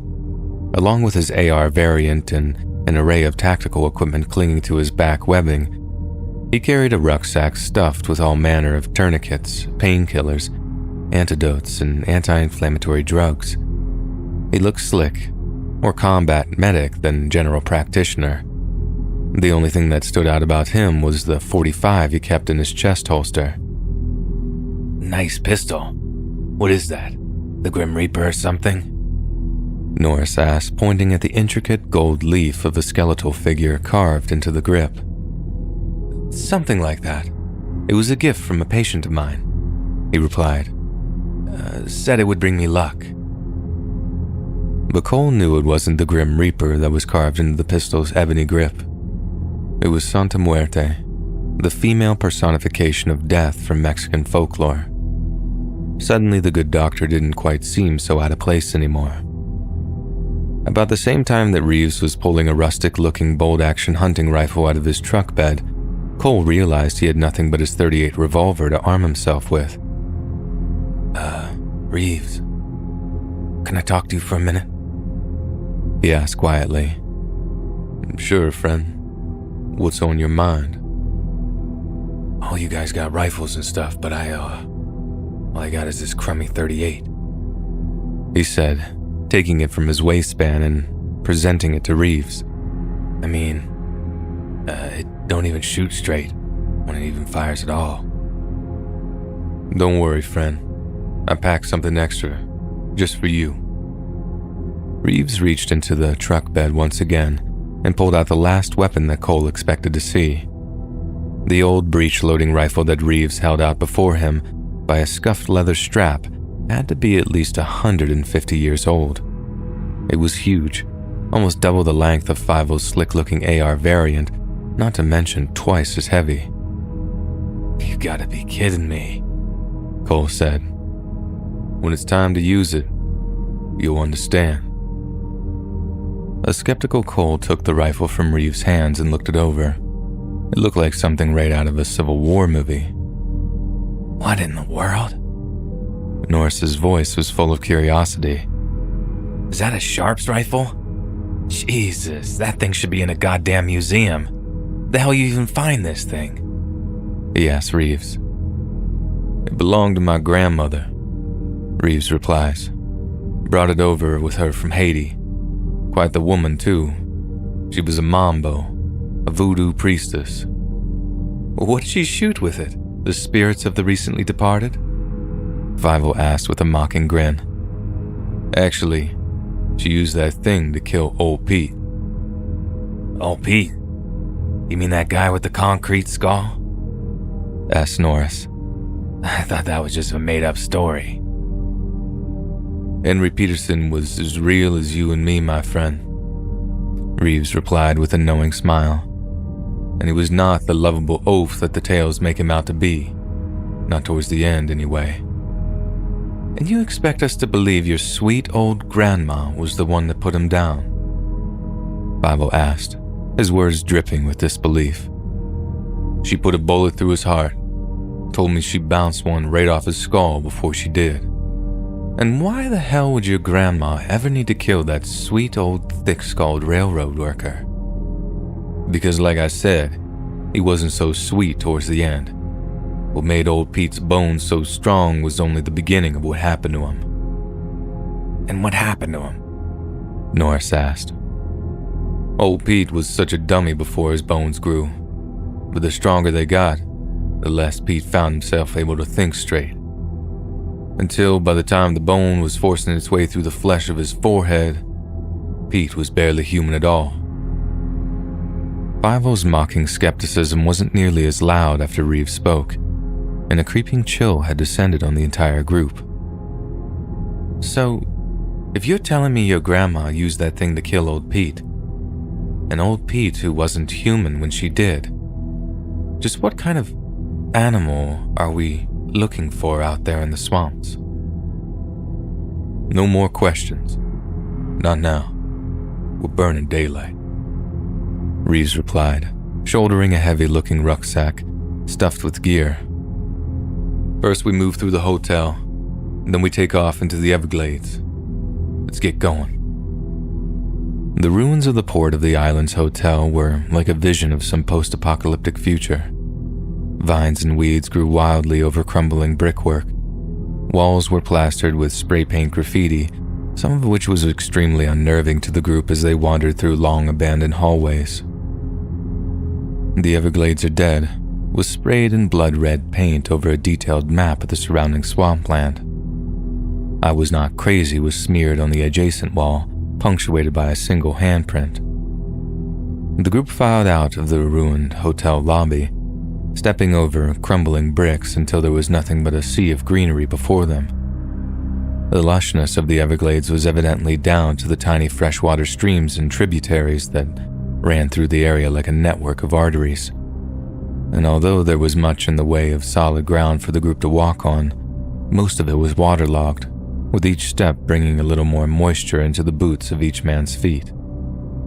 Norris took the lead, occasionally turning to Reeves for direction. Careful where you step now, he said, using one of the longer back sticks he carried to probe the flooded ground ahead of him. Lots of holes around here. Wouldn't want your ankles getting bitten by whatever calls them home. Jesus Christ, Cole hissed as he almost lost his footing to an uneven piece of ground. The goddamn socks are just about soaked through. Embrace it, brother. Norris laughed. Ain't no use trying to stay dry out here. Just keep your eyes out for cottonmouths, and we'll all be fine. The four men walked for hours, through mile upon mile of sodden ground, soundtracked by the steady rhythmic splashing of boots. It started to dawn on Cole just how big the Everglades really were, and how easy it could be to get lost out there. After a while, sparse pines and wide open spaces had been steadily replaced by dense, humid swampland that was almost impossible to navigate through. By noon, the group was exhausted from their morning's exertion. Their clothes were soaked through with sweat and stinking swamp water, exposed skin inflamed and itching from relentless clouds of mosquitoes. Each had continually applied insect repellent since the start of their journey, but the sweat that seeped from open pores had washed it away almost as quickly as it was applied. There were audible sighs of relief when they began to notice a break in the foliage ahead of them. Cole saw what appeared to be a collection of wooden buildings built in a clearing among the trees. Thank God, Five-O groaned. Finally, somewhere to take five. I hear you, brother. I got some jerky in my pack that's just crying to be chewed up, echoed Norris as the group broke through the trees. What the hell is this place? Cole asked as he looked around. I think I can answer that, Five-O replied, unshouldering his pack and rummaging through one of the pouches until he pulled out a laminated map. He studied the sheet for a few moments as the others eyed the collection of dank structures with curiosity. The place was as silent as the grave, a cluster of rotten wooden structures that appeared untouched in over a century. That's weird, he remarked. I can't find this place on the map. Let's just look around, Reeves said. see what we can find. The group slowly walked among the buildings, studying the unmarked settlement with increasing suspicion. The further Cole walked, the more he noticed something peculiar about his surroundings. It appeared that one day, for some reason, life had suddenly just stopped. There were no boarded-up windows, nothing to indicate that the settlement's occupants had gradually migrated north. It looked like a place frozen in time. Damn it. Fievel growled. I gotta take a leak. I'll catch up with you guys. Maybe he can find himself one of those old outhouse things, Norris remarked. Yeah, this place is old as hell, Cole added, before something caught his attention on the outer wall of one of the buildings. It was a small black circle, one that seemed to be moving, warping and revolving on the spot. Then he remembered the pills Fievel had given him, how they suppressed his withdrawal symptoms, and immediately fished the bottle from his pocket before swallowing one dry. Yet as his eyes remained glued to the strange black circle, he realized that it was no hallucination. Cole took a few steps towards the wall but couldn't quite believe what he was looking at.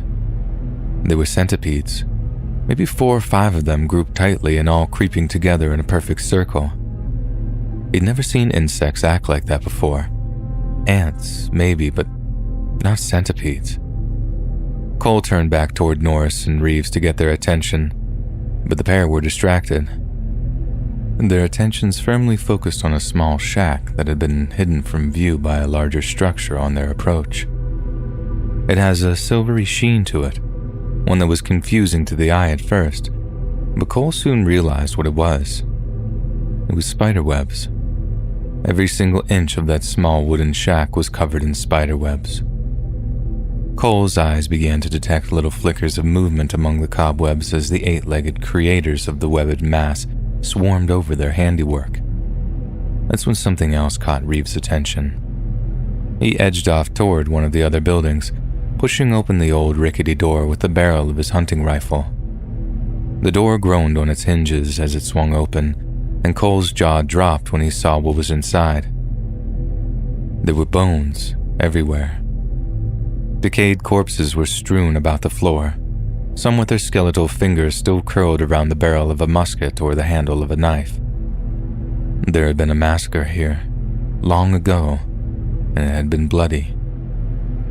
In one corner there appeared to be a wasp's nest, and much like the webbed tapestry nearby, it was gigantic, swallowing up an entire corner of the lower floor.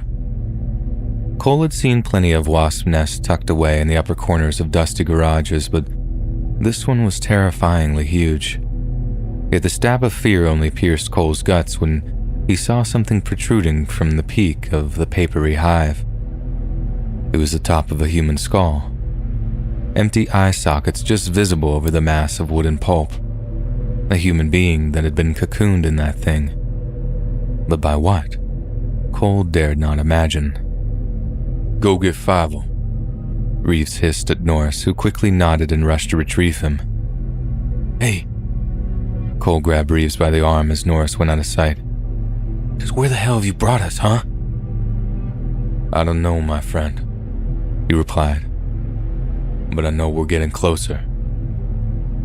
He pulled his arm out of Cole's grip and nodded toward the old Sharps rifle that hung on Cole's shoulder by the strap. Have that thing at the ready. Cole did as he was told, just as the dead silence was interrupted by an anxious cry. Fievel? It was Norris. Fievel, where the hell are you at? They rushed off to the direction of the shouts, where they found Norris alone and beginning to panic. He made to call out again, but Reeves got to him first. Shh, keep your voice down, he hissed. You can't have gone far. But he had. Norris tracked Fievel's boot prints for about 50 or 60 yards into the trees before they seemed to disappear entirely. He peered into the dirt, then up at the treetops, a look of confusion wrinkling his face. Talk to me, Norris, Reeves said. It doesn't make sense. The tracks just end. It's like he up and climbed a tree or something, the trapper replied. He didn't, Cole interjected impatiently. So, where is he? I don't see you putting forward any theories, city boy, Norris growled in reply. He probably turned back, Cole snapped. And after running in this goddamn creep show, I don't think I blame him. Enough, Reeves commanded. Regardless of where or why he'd gone, we got no choice but to keep moving. Come on, let's move. The 3 remaining men walked through the rest of the old abandoned settlement, past the rotting wooden carcasses that doubtless contained further unspeakable horrors. Just as they reached the tree line, Cole saw a figure in his peripheral vision, his head turning in hope of seeing Fievel appear to soothe their fears. Only, it wasn't Fievel. It was the little girl. The little girl from the road. The little girl from the bar, who held the burned teddy bear in her hand. But this time, when the little girl turned toward him, Cole could see it wasn't just the teddy that was burned. It was her, too. One side of her tiny, delicate body was charred to a crisp, her blackened skin cracked and weeping with bubbling pus. On her forearm, the scorching was so complete that only a blackened strip of bone remained. The teddy bear she'd held turned to ashes. She looked at Cole with her one good eye, and with lips that split as they stretched and curled, she smiled at him. As the day dragged on, Cole, Norris, and Reeves pushed deeper and deeper into the heart of the swamp. Each sweat-drenched mile sapped their stamina, each footfall sending agony through blistered heels and toes. Not only was the muddy ground increasingly unstable and uneven, the trees had become so dense in places that it'd be easier to slip through prison bars. They were a feast for the mosquitoes as they slipped and stumbled through thick, stinking mud patches and tangled roots. Worse still, what had once been lush, green, and full of life had now taken on a sickly air of decay, disease, and death. Healthy greens had been replaced by rotten browns and grays. Most of the wildlife had deserted the place, all except the insects. Suddenly, the group found themselves confronted with a waterway, one that seemed to cut a path through the increasingly impassable terrain. The choice was obvious, but it didn't make it any easier. "Into the water," Reeves ordered. Ugh, Cole sighed. just give me a minute. He unshouldered his rucksack, leaning against a tree as he fished around for a bottle of water. Just as he unscrewed the cap, he noticed Reeves and Norris staring at the tree trunk behind him. What? He asked, but he didn't wait for an answer, turning on the spot to see a mass of black and orange working its way down the tree trunk towards him. Cole watched in a kind of terrified fascination as the tip of the writhing mass began to take on a new shape. Fire ants. The fear was evident in Norris's voice. Get away from that tree. Cole didn't hesitate. He darted away as the swarm of insects began to form a living tendril of crawling ants. First one, then two, then another, until it was horrifyingly clear to all what was happening. The swarm of fire ants was forming the distinct shape of a clawed hand, one which reached out from the tree trunk in the direction of Cole. Into the water now, Reeves barked, as the frenzied horde of fire ants fell from the tree trunk, spread out and began to crawl across the mud-soaked floor towards them. Cole hurtled after Reeves and Norris into the knee-deep water, where it would be impossible for the ants to follow. But they were far from safe. The 3 men waded through the water as fast as they could, away from the legion of fire ants which poured into the water after them in a last, suicidal gasp to catch them. But the further they advanced, the deeper the water became, until before long it was up to their chests. As Cole struggled through the water, thighs burning from exertion, he felt something moving beneath the water's surface, occasionally grazing his legs. Something's wrong with the bugs here, Reeves panted. Yeah, no shit there's something wrong with the bugs, numbnuts, Norris seethed. What if it affects the leeches too? Cole asked, thinking out loud, then began to wince and kick his legs whenever he felt something move against them. "Don't splash around so much. You'll attract..." Norris began, but he was silenced by something gently breaking the surface of the water just a few feet away. Heads turned to see a pair of obsidian black eyes staring at them from beneath dark, leathery ridges. It was an alligator. It was huge, and it was coming right at them. "Easy. Easy now," Norris muttered, slowly edging away from the gator as he took one of the bang sticks off his back. "Don't try and run." Reeves and Cole began to mirror his movements, each small step taking them further toward the water's edge. Cole watched as Norris set about carefully edging the business end of the bang stick towards the gator's head. It let out a low reptilian growl and snapped the long black pole out of Norris's hand before he had a chance to pull the trigger. The gator disappeared under the muddy water along with the bang stick, then re-emerged just seconds later, even closer to Norris than before. Reeves shouldered his rifle, aiming it at the direction of the approaching gator, but his scope was dark. The shot was blocked by the retreating Norris. "Get out of the way," Reeves hissed. Norris didn't move. He was locked into the motion of pulling another bang stick from his back, readying himself for the gator to strike. Reeves couldn't find a shot, but Cole could, and he quickly set out cocking the antique firing mechanism of the Sharp's rifle in order to do so. Yet as the old rifle made a loud, metallic click, Reeves' head spun in Cole's direction. "No!" he roared. The gator spooked, rearing up in the water with its jaws agape in a violent bid to drag Norris under the water with it.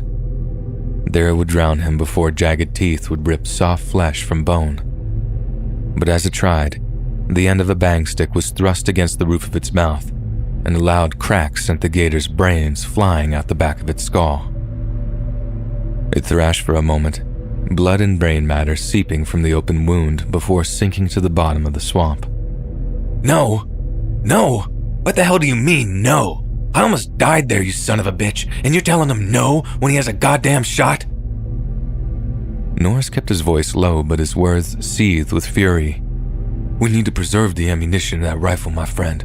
Our task is impossible without it." "I don't give a good goddamn about your task. Gator already took one of my arms. I'm not letting one take my life, too.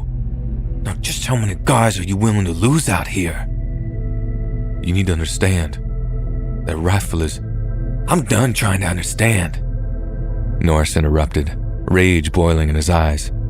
"If I die out here, you make sure my wife and kids get my share. Every goddamn cent, you hear me?" "I hear you. You can help us find what we're here for, and they'll get every last cent. You have my word on that." "Goddamn right. Taking us all here. Goddamn biblical crap going on." Guys." Cole interrupted, pointing over to something lying among the trees. "Isn't that..." Nestled in the mud under the bough of a cypress tree was a large black rucksack.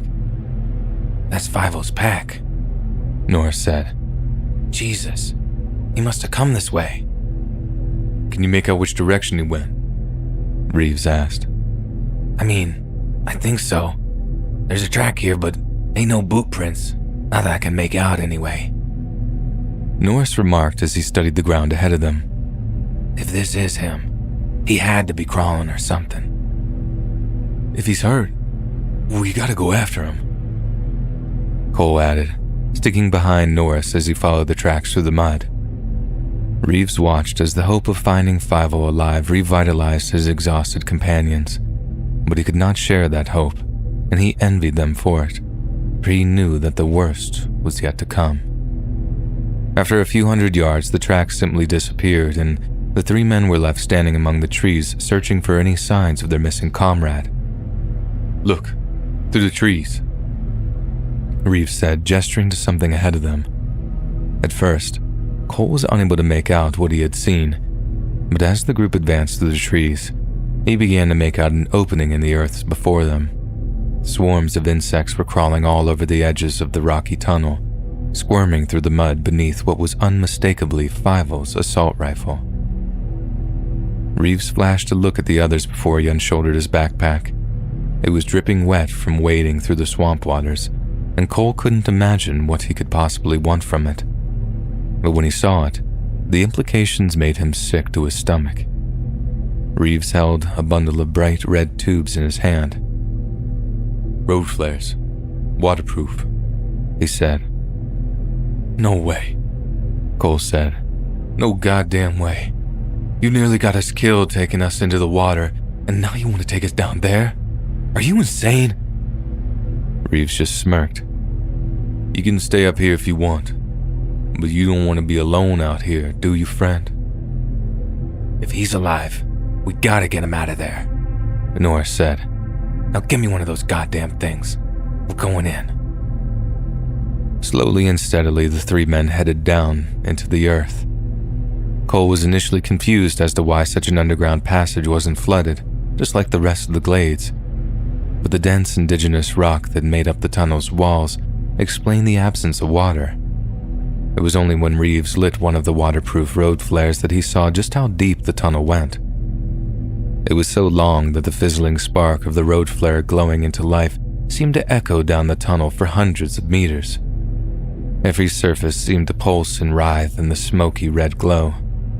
That, along with the crunching of chitin shells beneath Cole's sodden boots, made him realize that this was because every visible surface was covered in insects.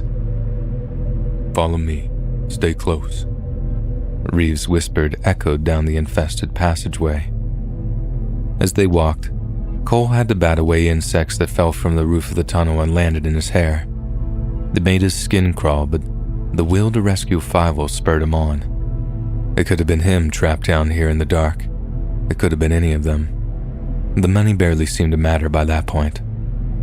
After a few more minutes of revolting slog through the deep, dark tunnel, the cramped passageway opened out into a huge open space which took on the flare's red glow as they entered. It was huge, ancient, but far from empty. All around the cave, time-worn furniture was placed in a very deliberate fashion.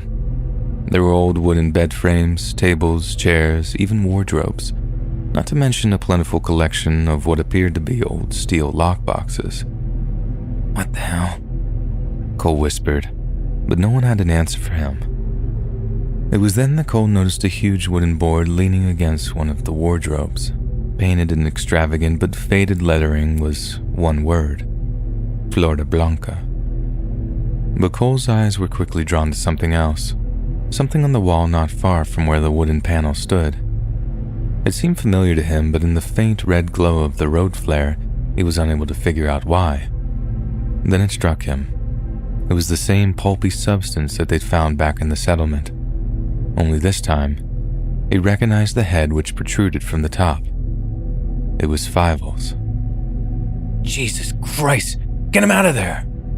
Norris cried, rushing over to the cocoon and tearing away the section that covered Fievel's face. When he ripped it away, Cole recoiled in horror at what was underneath. Fievel was alive, but barely. His skin was pale and clammy. Beads of sweat clung to his brow while his hair seemed to be coming out in patches. "Fievel, buddy, what the hell happened to you?" Norris yelled.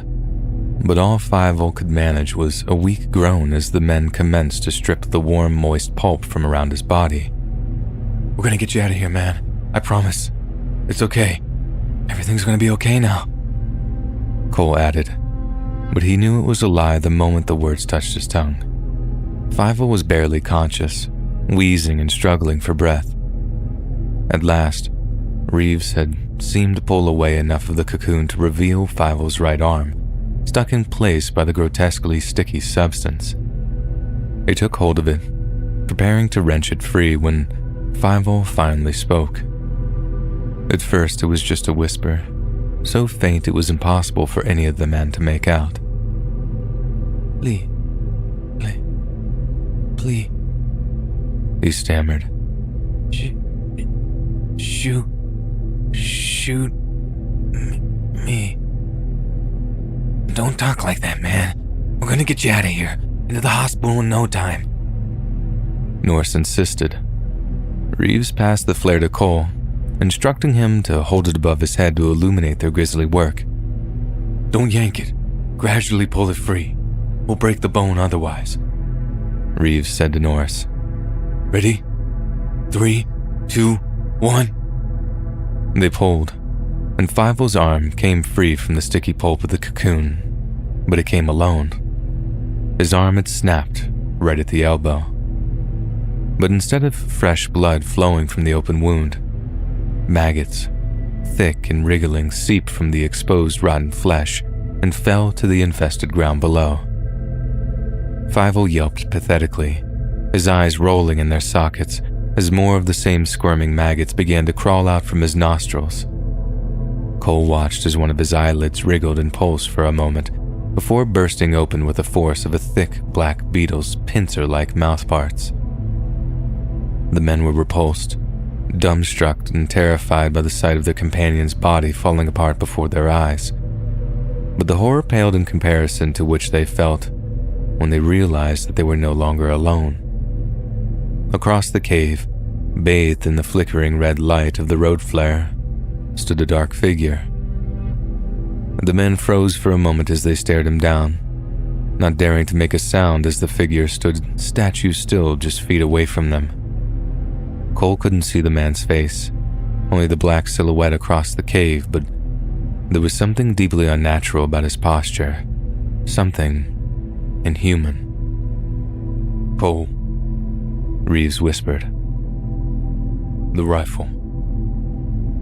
He could barely find the will to move, but as he did, Cole began to slowly unshoulder the almost 200-year-old weapon. The second he did, the figure's head flickered in his direction with the same lightning-quick speed of a housefly, twitching, buzzing as it did so.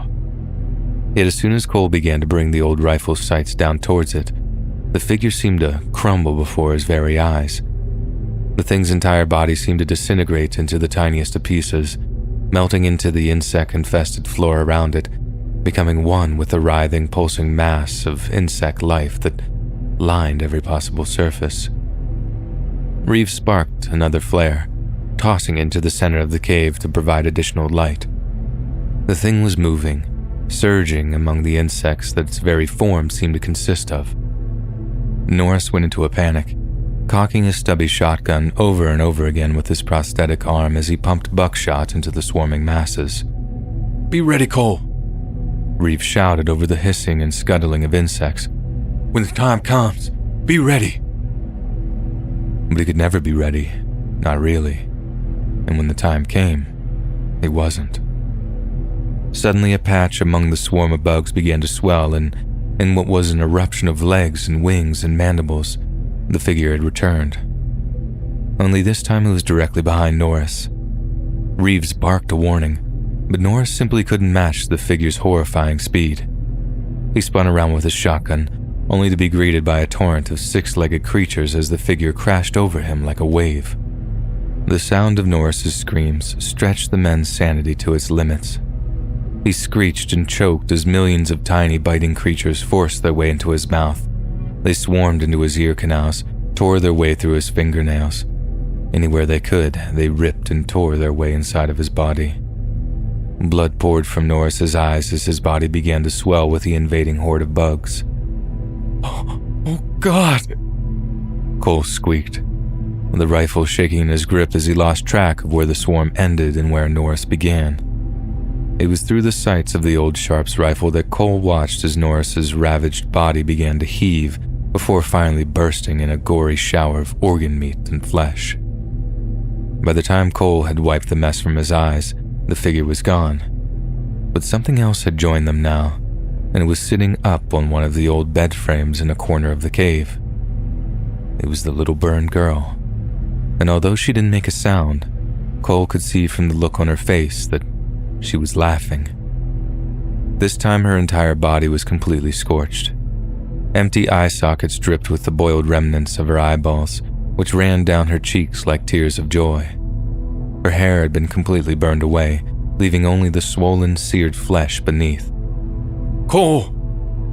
Reeves screamed, the insects around him in frenzy. Focus! Aim for the heart, or we're both dead. The writhing mass of insects screeched in unison as the figure rallied for another attack. When it came, Reeves was the target.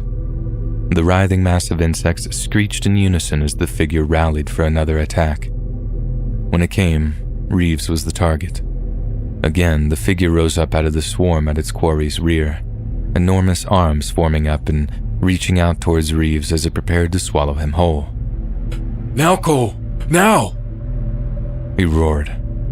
Cole raised the rifle, lining the sights up with the figure's chest before something strange began to happen. The rifle felt like it was vibrating in his grip, the stock and barrel growing warmer in his hands. Cole watched as a series of bizarre-looking glyphs began to appear all over the wood and iron of the old sharps, glowing like hellfire in the dim light of the flare. The burning girl was on her feet now, smiling and clapping. The moment he pulled the trigger, Cole was blinded. An intense flash of bright white light sent him stumbling backwards, eyes squeezed shut in agony.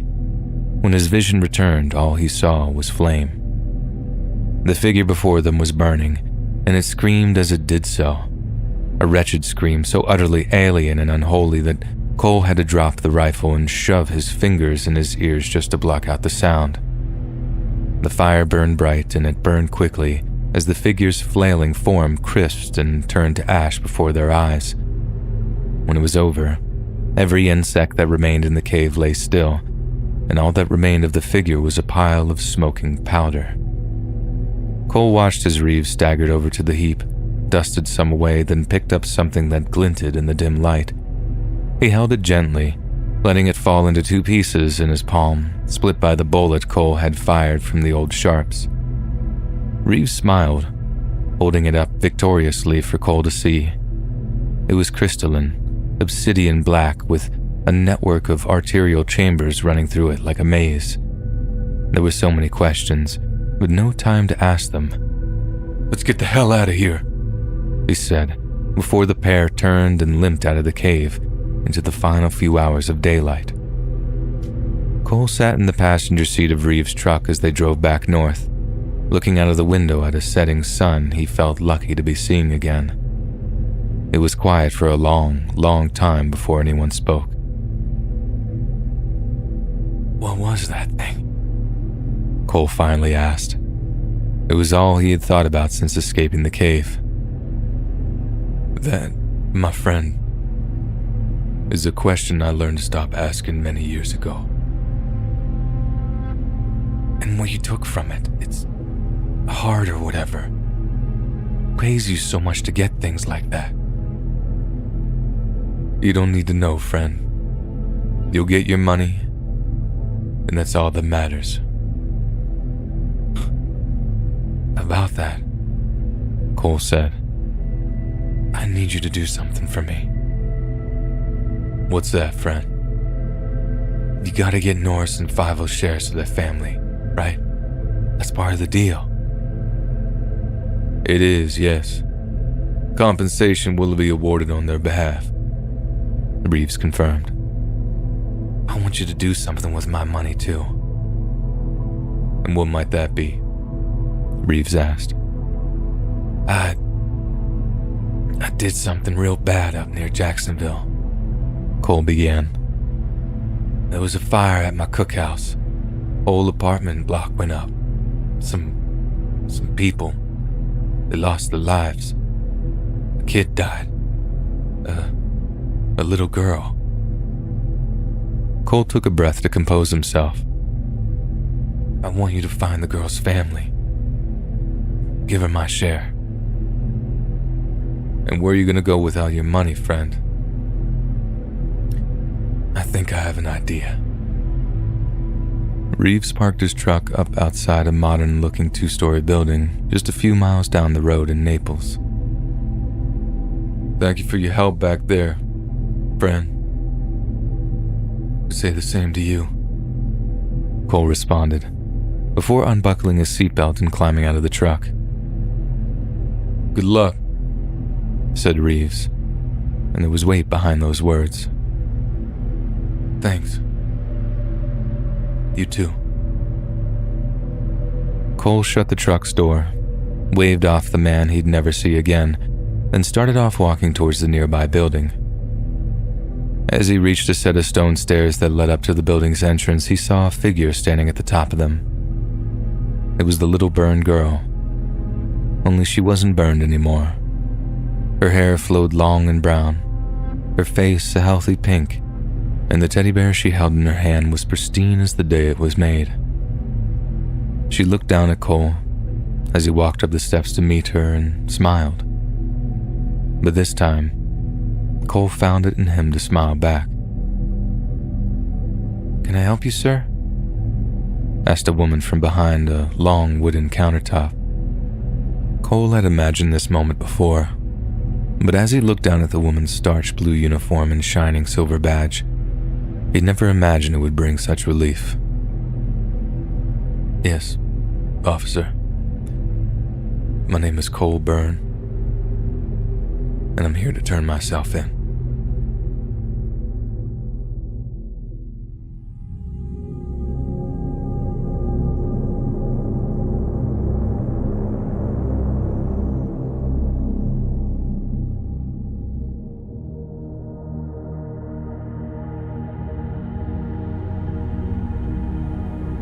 The following is an intelligence report from the People's Republic of China, written by a member of their Ministry of State Security's Cyber Warfare Division. The document was leaked by a hacker group tied to the Taiwanese National Security Bureau and was made available to WikiLeaks in August of 2017. Many thanks to Changi Rogue 92 for the translation, as well as dusting up some of the jargon so that the report is easier to understand. Please be warned. You may find what you're about to read to be deeply disturbing. Colonel Yoon, we believe the U.S. Central Intelligence Agency is engaging in a novel form of cyber defense, one which may prove beneficial if adopted by the People's Republic. It involves what appears to be dummy data servers packed with disinformation, the sole purpose of which are to act as bait for our operatives. Earlier this week, Subdivision Ying Shanhong broke into a CIA server bank based in Reston, Virginia. They managed to download several hundred data files before the breach was detected and the servers wiped. But while our intelligence analysts were working their way through the files in order to find anything of pertinence, they discovered something extremely out of the ordinary. Many of the files appear to belong to an organization referred to only as the Foundation, and there is one you may find of particular interest. It discusses the deaths of 2 domestic black hat hackers who believed they were taking part in a covert recruitment program. At this point, it's been well established that the Cicada 3301 phenomenon was a covert recruitment drive initiated by the Cybersecurity Division, and the 2 deceased hackers seem to have believed that they'd uncovered another program of a similar nature. The data file refers to the program as simply Thanatos_01, and the hackers appear to have believed that the object of the initiative was to track and shut down a migrating direct action virus of the same name. However, unless the corresponding intelligence file is completely disinformation, which is the most logical explanation, Thanatos-01 was not a recruitment tool nor strictly a computer virus, but rather the world's first piece of lethal, software-borne weaponry. Based on the testimony of the surviving hacker, he and his partner were successful in tracking Thanatos-01 down. The hackers then attempted to both contain the software, then render it inert. But as the survivor explained, this only caused the Thanatos-01 software to begin running on his computer. If what they told their Foundation interrogator is to be believed, it could prove deeply concerning. As the Thanatos-01 virus began to take control of the hacker's computer, the user completely lost control of it. None of the computer's peripherals would respond to input, then suddenly the screen went completely dark. When an image finally returned, the surviving hacker said only an absent black and white image was visible. The survivor does not remember exactly what it looked like, only that it rapidly induced an extremely painful migraine. Their instinctual response was to look away from the screen, but their partner was either unwilling or unable to follow suit. The survivor told his Foundation interrogator that while shielding their eyes from the image, they made their way around the back of their partner's desk in order to unplug the computer, assuming that the virus was in the process of destroying its hardware. But just after disconnecting the computer's power supply, the hacker heard his partner emit what he described in the file as a digital scream. There is no further elaboration on what it sounded like or if there was any coded meaning behind the term. The survivor only references the fact that they found this sound to be deeply upsetting. After hearing this, the survivor actually looked at their partner from over the desk and claims that their face was, and I quote, pixelated. When the Foundation interrogator presses the survivor for further details, they claim to have observed that all their partner's facial features were missing and were instead replaced by nothing but flat, pixelated flesh. The report then goes on to confirm that this was the case, with the Foundation medical team having performed a full autopsy of the deceased hacker. While there was no visible damage to the subject's internal organs, their brain appeared to have been transformed into the same pixelated flesh, and acute brain death was determined to be the actual cause of death. The document ends with an addendum written by someone who refers to themselves as Wendell, who asserts that Foundation agents have been successful in isolating and destroying the so-called Thanatos 01 virus. Wendell then seems to designate the virus with a code name SCP-601001, but it's not clear what the acronym or numbers are specifically referring to, as we're not familiar with any such designation type in any U.S. intelligence agency. Whilst definitely alarming, neither myself nor my direct superior believe this report to be credible.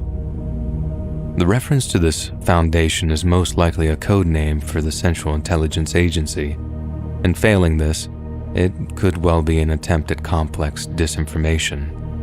A red herring to throw us off the trail of any legitimate valuable intelligence. That being said, it cannot be completely ruled out the document holds some degree of merit. The US has a history of closely guarding its top-secret weapons programs, and disinformation is an effective tool at shrouding such endeavors in darkness. Such was the case with the Roswell incident of 1947. While it may serve to continue our pursuit of information on such a program, we might be in danger of falling into the very trap that is laid out for us. And considering how utterly far-fetched the reports are, doing so would be an extremely high-risk course of action, and the People's Republic cannot risk falling behind in this new age of hybrid warfare. However, I believe there is something to be learned from such a method. If we too fill dummy servers with bogus information reports detailing powerful new weapons programs, we may well be able to waste our enemies' valuable time and resources while putting our own to a better and more effective use. Signed, Captain Chen Zhaodu, MSS Cyber War Division, 2016, May 15th.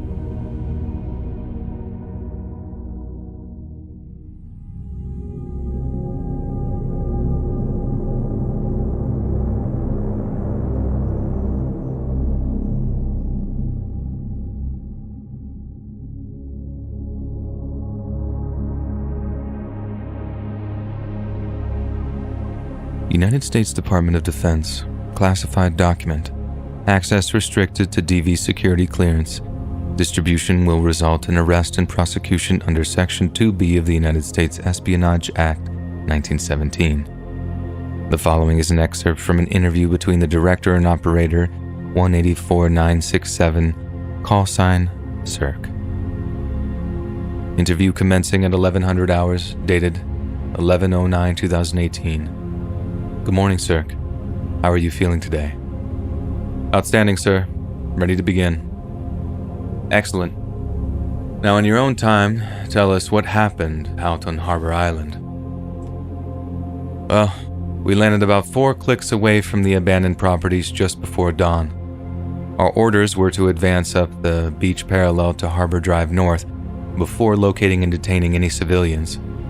Should we fail to take samples of the contaminated area, we could interrogate the detainees to yield intelligence on the entity. However, that didn't quite go according to plan. We were pre-warned that they might opt to zealously protect the entity, that it might use them as a kind of meat shield, but it was way worse than we thought. First contacts came almost as soon as we got visual on the abandoned beachfront houses. It's like they knew we were coming, and as soon as they caught on to us, they opened fire. We figured the beach was at least a little better than just advancing straight up Harbor Drive, as it could have turned into a goddamn shooting gallery. But we fared a little better on the beach. Took casualties almost right away, but just a few minutes in, we achieved fire superiority, and as the resistance slackened, we pushed up and started to secure the surrounding houses.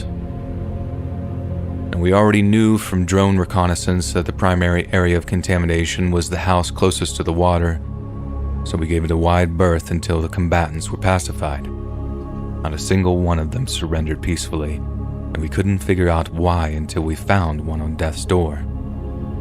They thought it was the second coming, sir, quite literally. And even though the guy was bleeding out, his morale was sky high. He kept saying how we'd never stop it, how it was resurrection of the flesh. I'm pretty sure he dropped some other Bible verses in there too, but I couldn't tell you which. I've never been one to believe in any of that sort of stuff, if I'm being honest.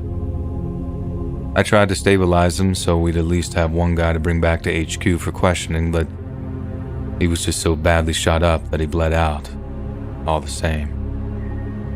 Guy died with a smile on his face. They all did. Like they were convinced that what they were doing was some kind of, I don't know, sacred duty. Once the bodies were properly disposed of and a secure perimeter had been established, First Squad moved on the primary contamination area. Only point of access was a long ladder on the western side of the structure, and once we picked up a bunch of unusual heat signatures coming from the building's interior, we climbed up one by one before stacking up on the main entrance. Taftner was the first guy in, and we heard his reaction over our radios when he saw what was inside. It was warranted. Definitely one of the worst things I've seen while working for the Foundation. Every nook, cranny, and corner of every single room was plastered with these blood-red clusters of fleshy material, each about the size of a human head. They were quite obviously organic in composition, but we didn't figure they were actually conscious until we started shining our flashlights on them. As soon as the brighter lights touched them, they recoiled, tensing up when they hung like they were in pain or something. We didn't think they were in any sort of danger to us, not at first anyway. We thought we'd caught whatever they were in their infancy or something, and we were thankful for it too. It turns out, we were dead wrong. The problem started when Merritt tried to take a tissue sample from one of the clusters. Turned out the tissue had a thick outer layer to it, so there was no way we could scoop a little up or jam a swab into them and get samples. We'd have to either remove one whole or cut into one to get what we needed, so that's exactly what Merritt did. He took out his combat knife and carefully slid the tip into the tissue, and that's when it all started to go wrong. They looked like worms, dozens of long, thin worms that burst from the tissue sac as soon as Merritt cut into it. We watched as they snaked along his glove and up his arm, and somehow they got around his respirator onto his face. He started screaming and shouting, "Get them off me! Get them off me!" But we couldn't, not without exposing ourselves. So we backed off, weapons at the ready, prepped to put him down if those things made him as aggressive as their meat shields. But luckily for us, it didn't come to that. But unluckily for Merritt, they killed him, and they killed him painfully. He was still writhing around in agony when some of the other flesh sacks burst open and more of those blood-red worm things began to swarm him. It would have been a lot worse for us if Shed hadn't been ready with a cryo thrower, which stopped a whole bunch of them in their tracks before they could make it over to us. No one likes taking casualties, but we thought it would be over after that. Again, we were wrong. And when the rest of the flesh sacks burst open, hundreds, maybe even thousands of those worm things wriggled their way out. But instead of just heading straight for us like the frosty friends had done, all of them had slithered into one of the back rooms. Naturally, we followed, with Shed on point with the cryo thrower. But when we turned the corner, it wasn't as simple as just hosing the place down with the thrower. All the worms had formed up, becoming this solid mass of writhing flesh. Jesus Christ, it was huge too. So it wasn't just a case of hitting them all a few hundred at a time. And what's worse, it looked humanoid, like it was mimicking us. Like all those worms all had a collective consciousness that knew they were stronger together. And one by one, it took us out. Starting with Shed, so we couldn't turn the cryo thrower on it. Shed sprayed a section of his torso before he fell, but the frozen layer of flesh just fell off and was replaced by another. In the end, me and Ari just had to throw ourselves off the structure onto the sand below, screaming at second squad to torch the place as we landed. If it wasn't for them being ready with the pyro, I wouldn't be here, giving this interview. Both me and Ari owe these guys our lives, sir. They're a credit to the Foundation. After that, we were taken back to HQ on the casualty evacuation chopper, so that's where my knowledge of the operation ends. I can only apologize for not being able to provide a direct sample of the entity, but I'm also kinda glad we didn't put any of the other teams at risk of contamination. Cirque goes quiet, and the director takes over. No need to be sorry, Cirque. I and the rest of the board believe you took the correct course of action. After all, we take pride in our motto: secure, contain, protect.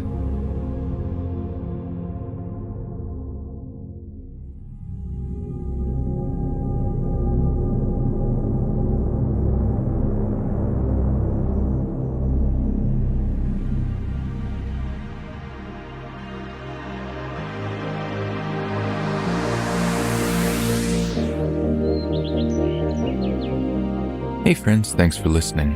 Click that notification bell to be alerted of all future narrations. I release new videos every Monday, Wednesday, and Friday at 7 p.m. Eastern Standard Time.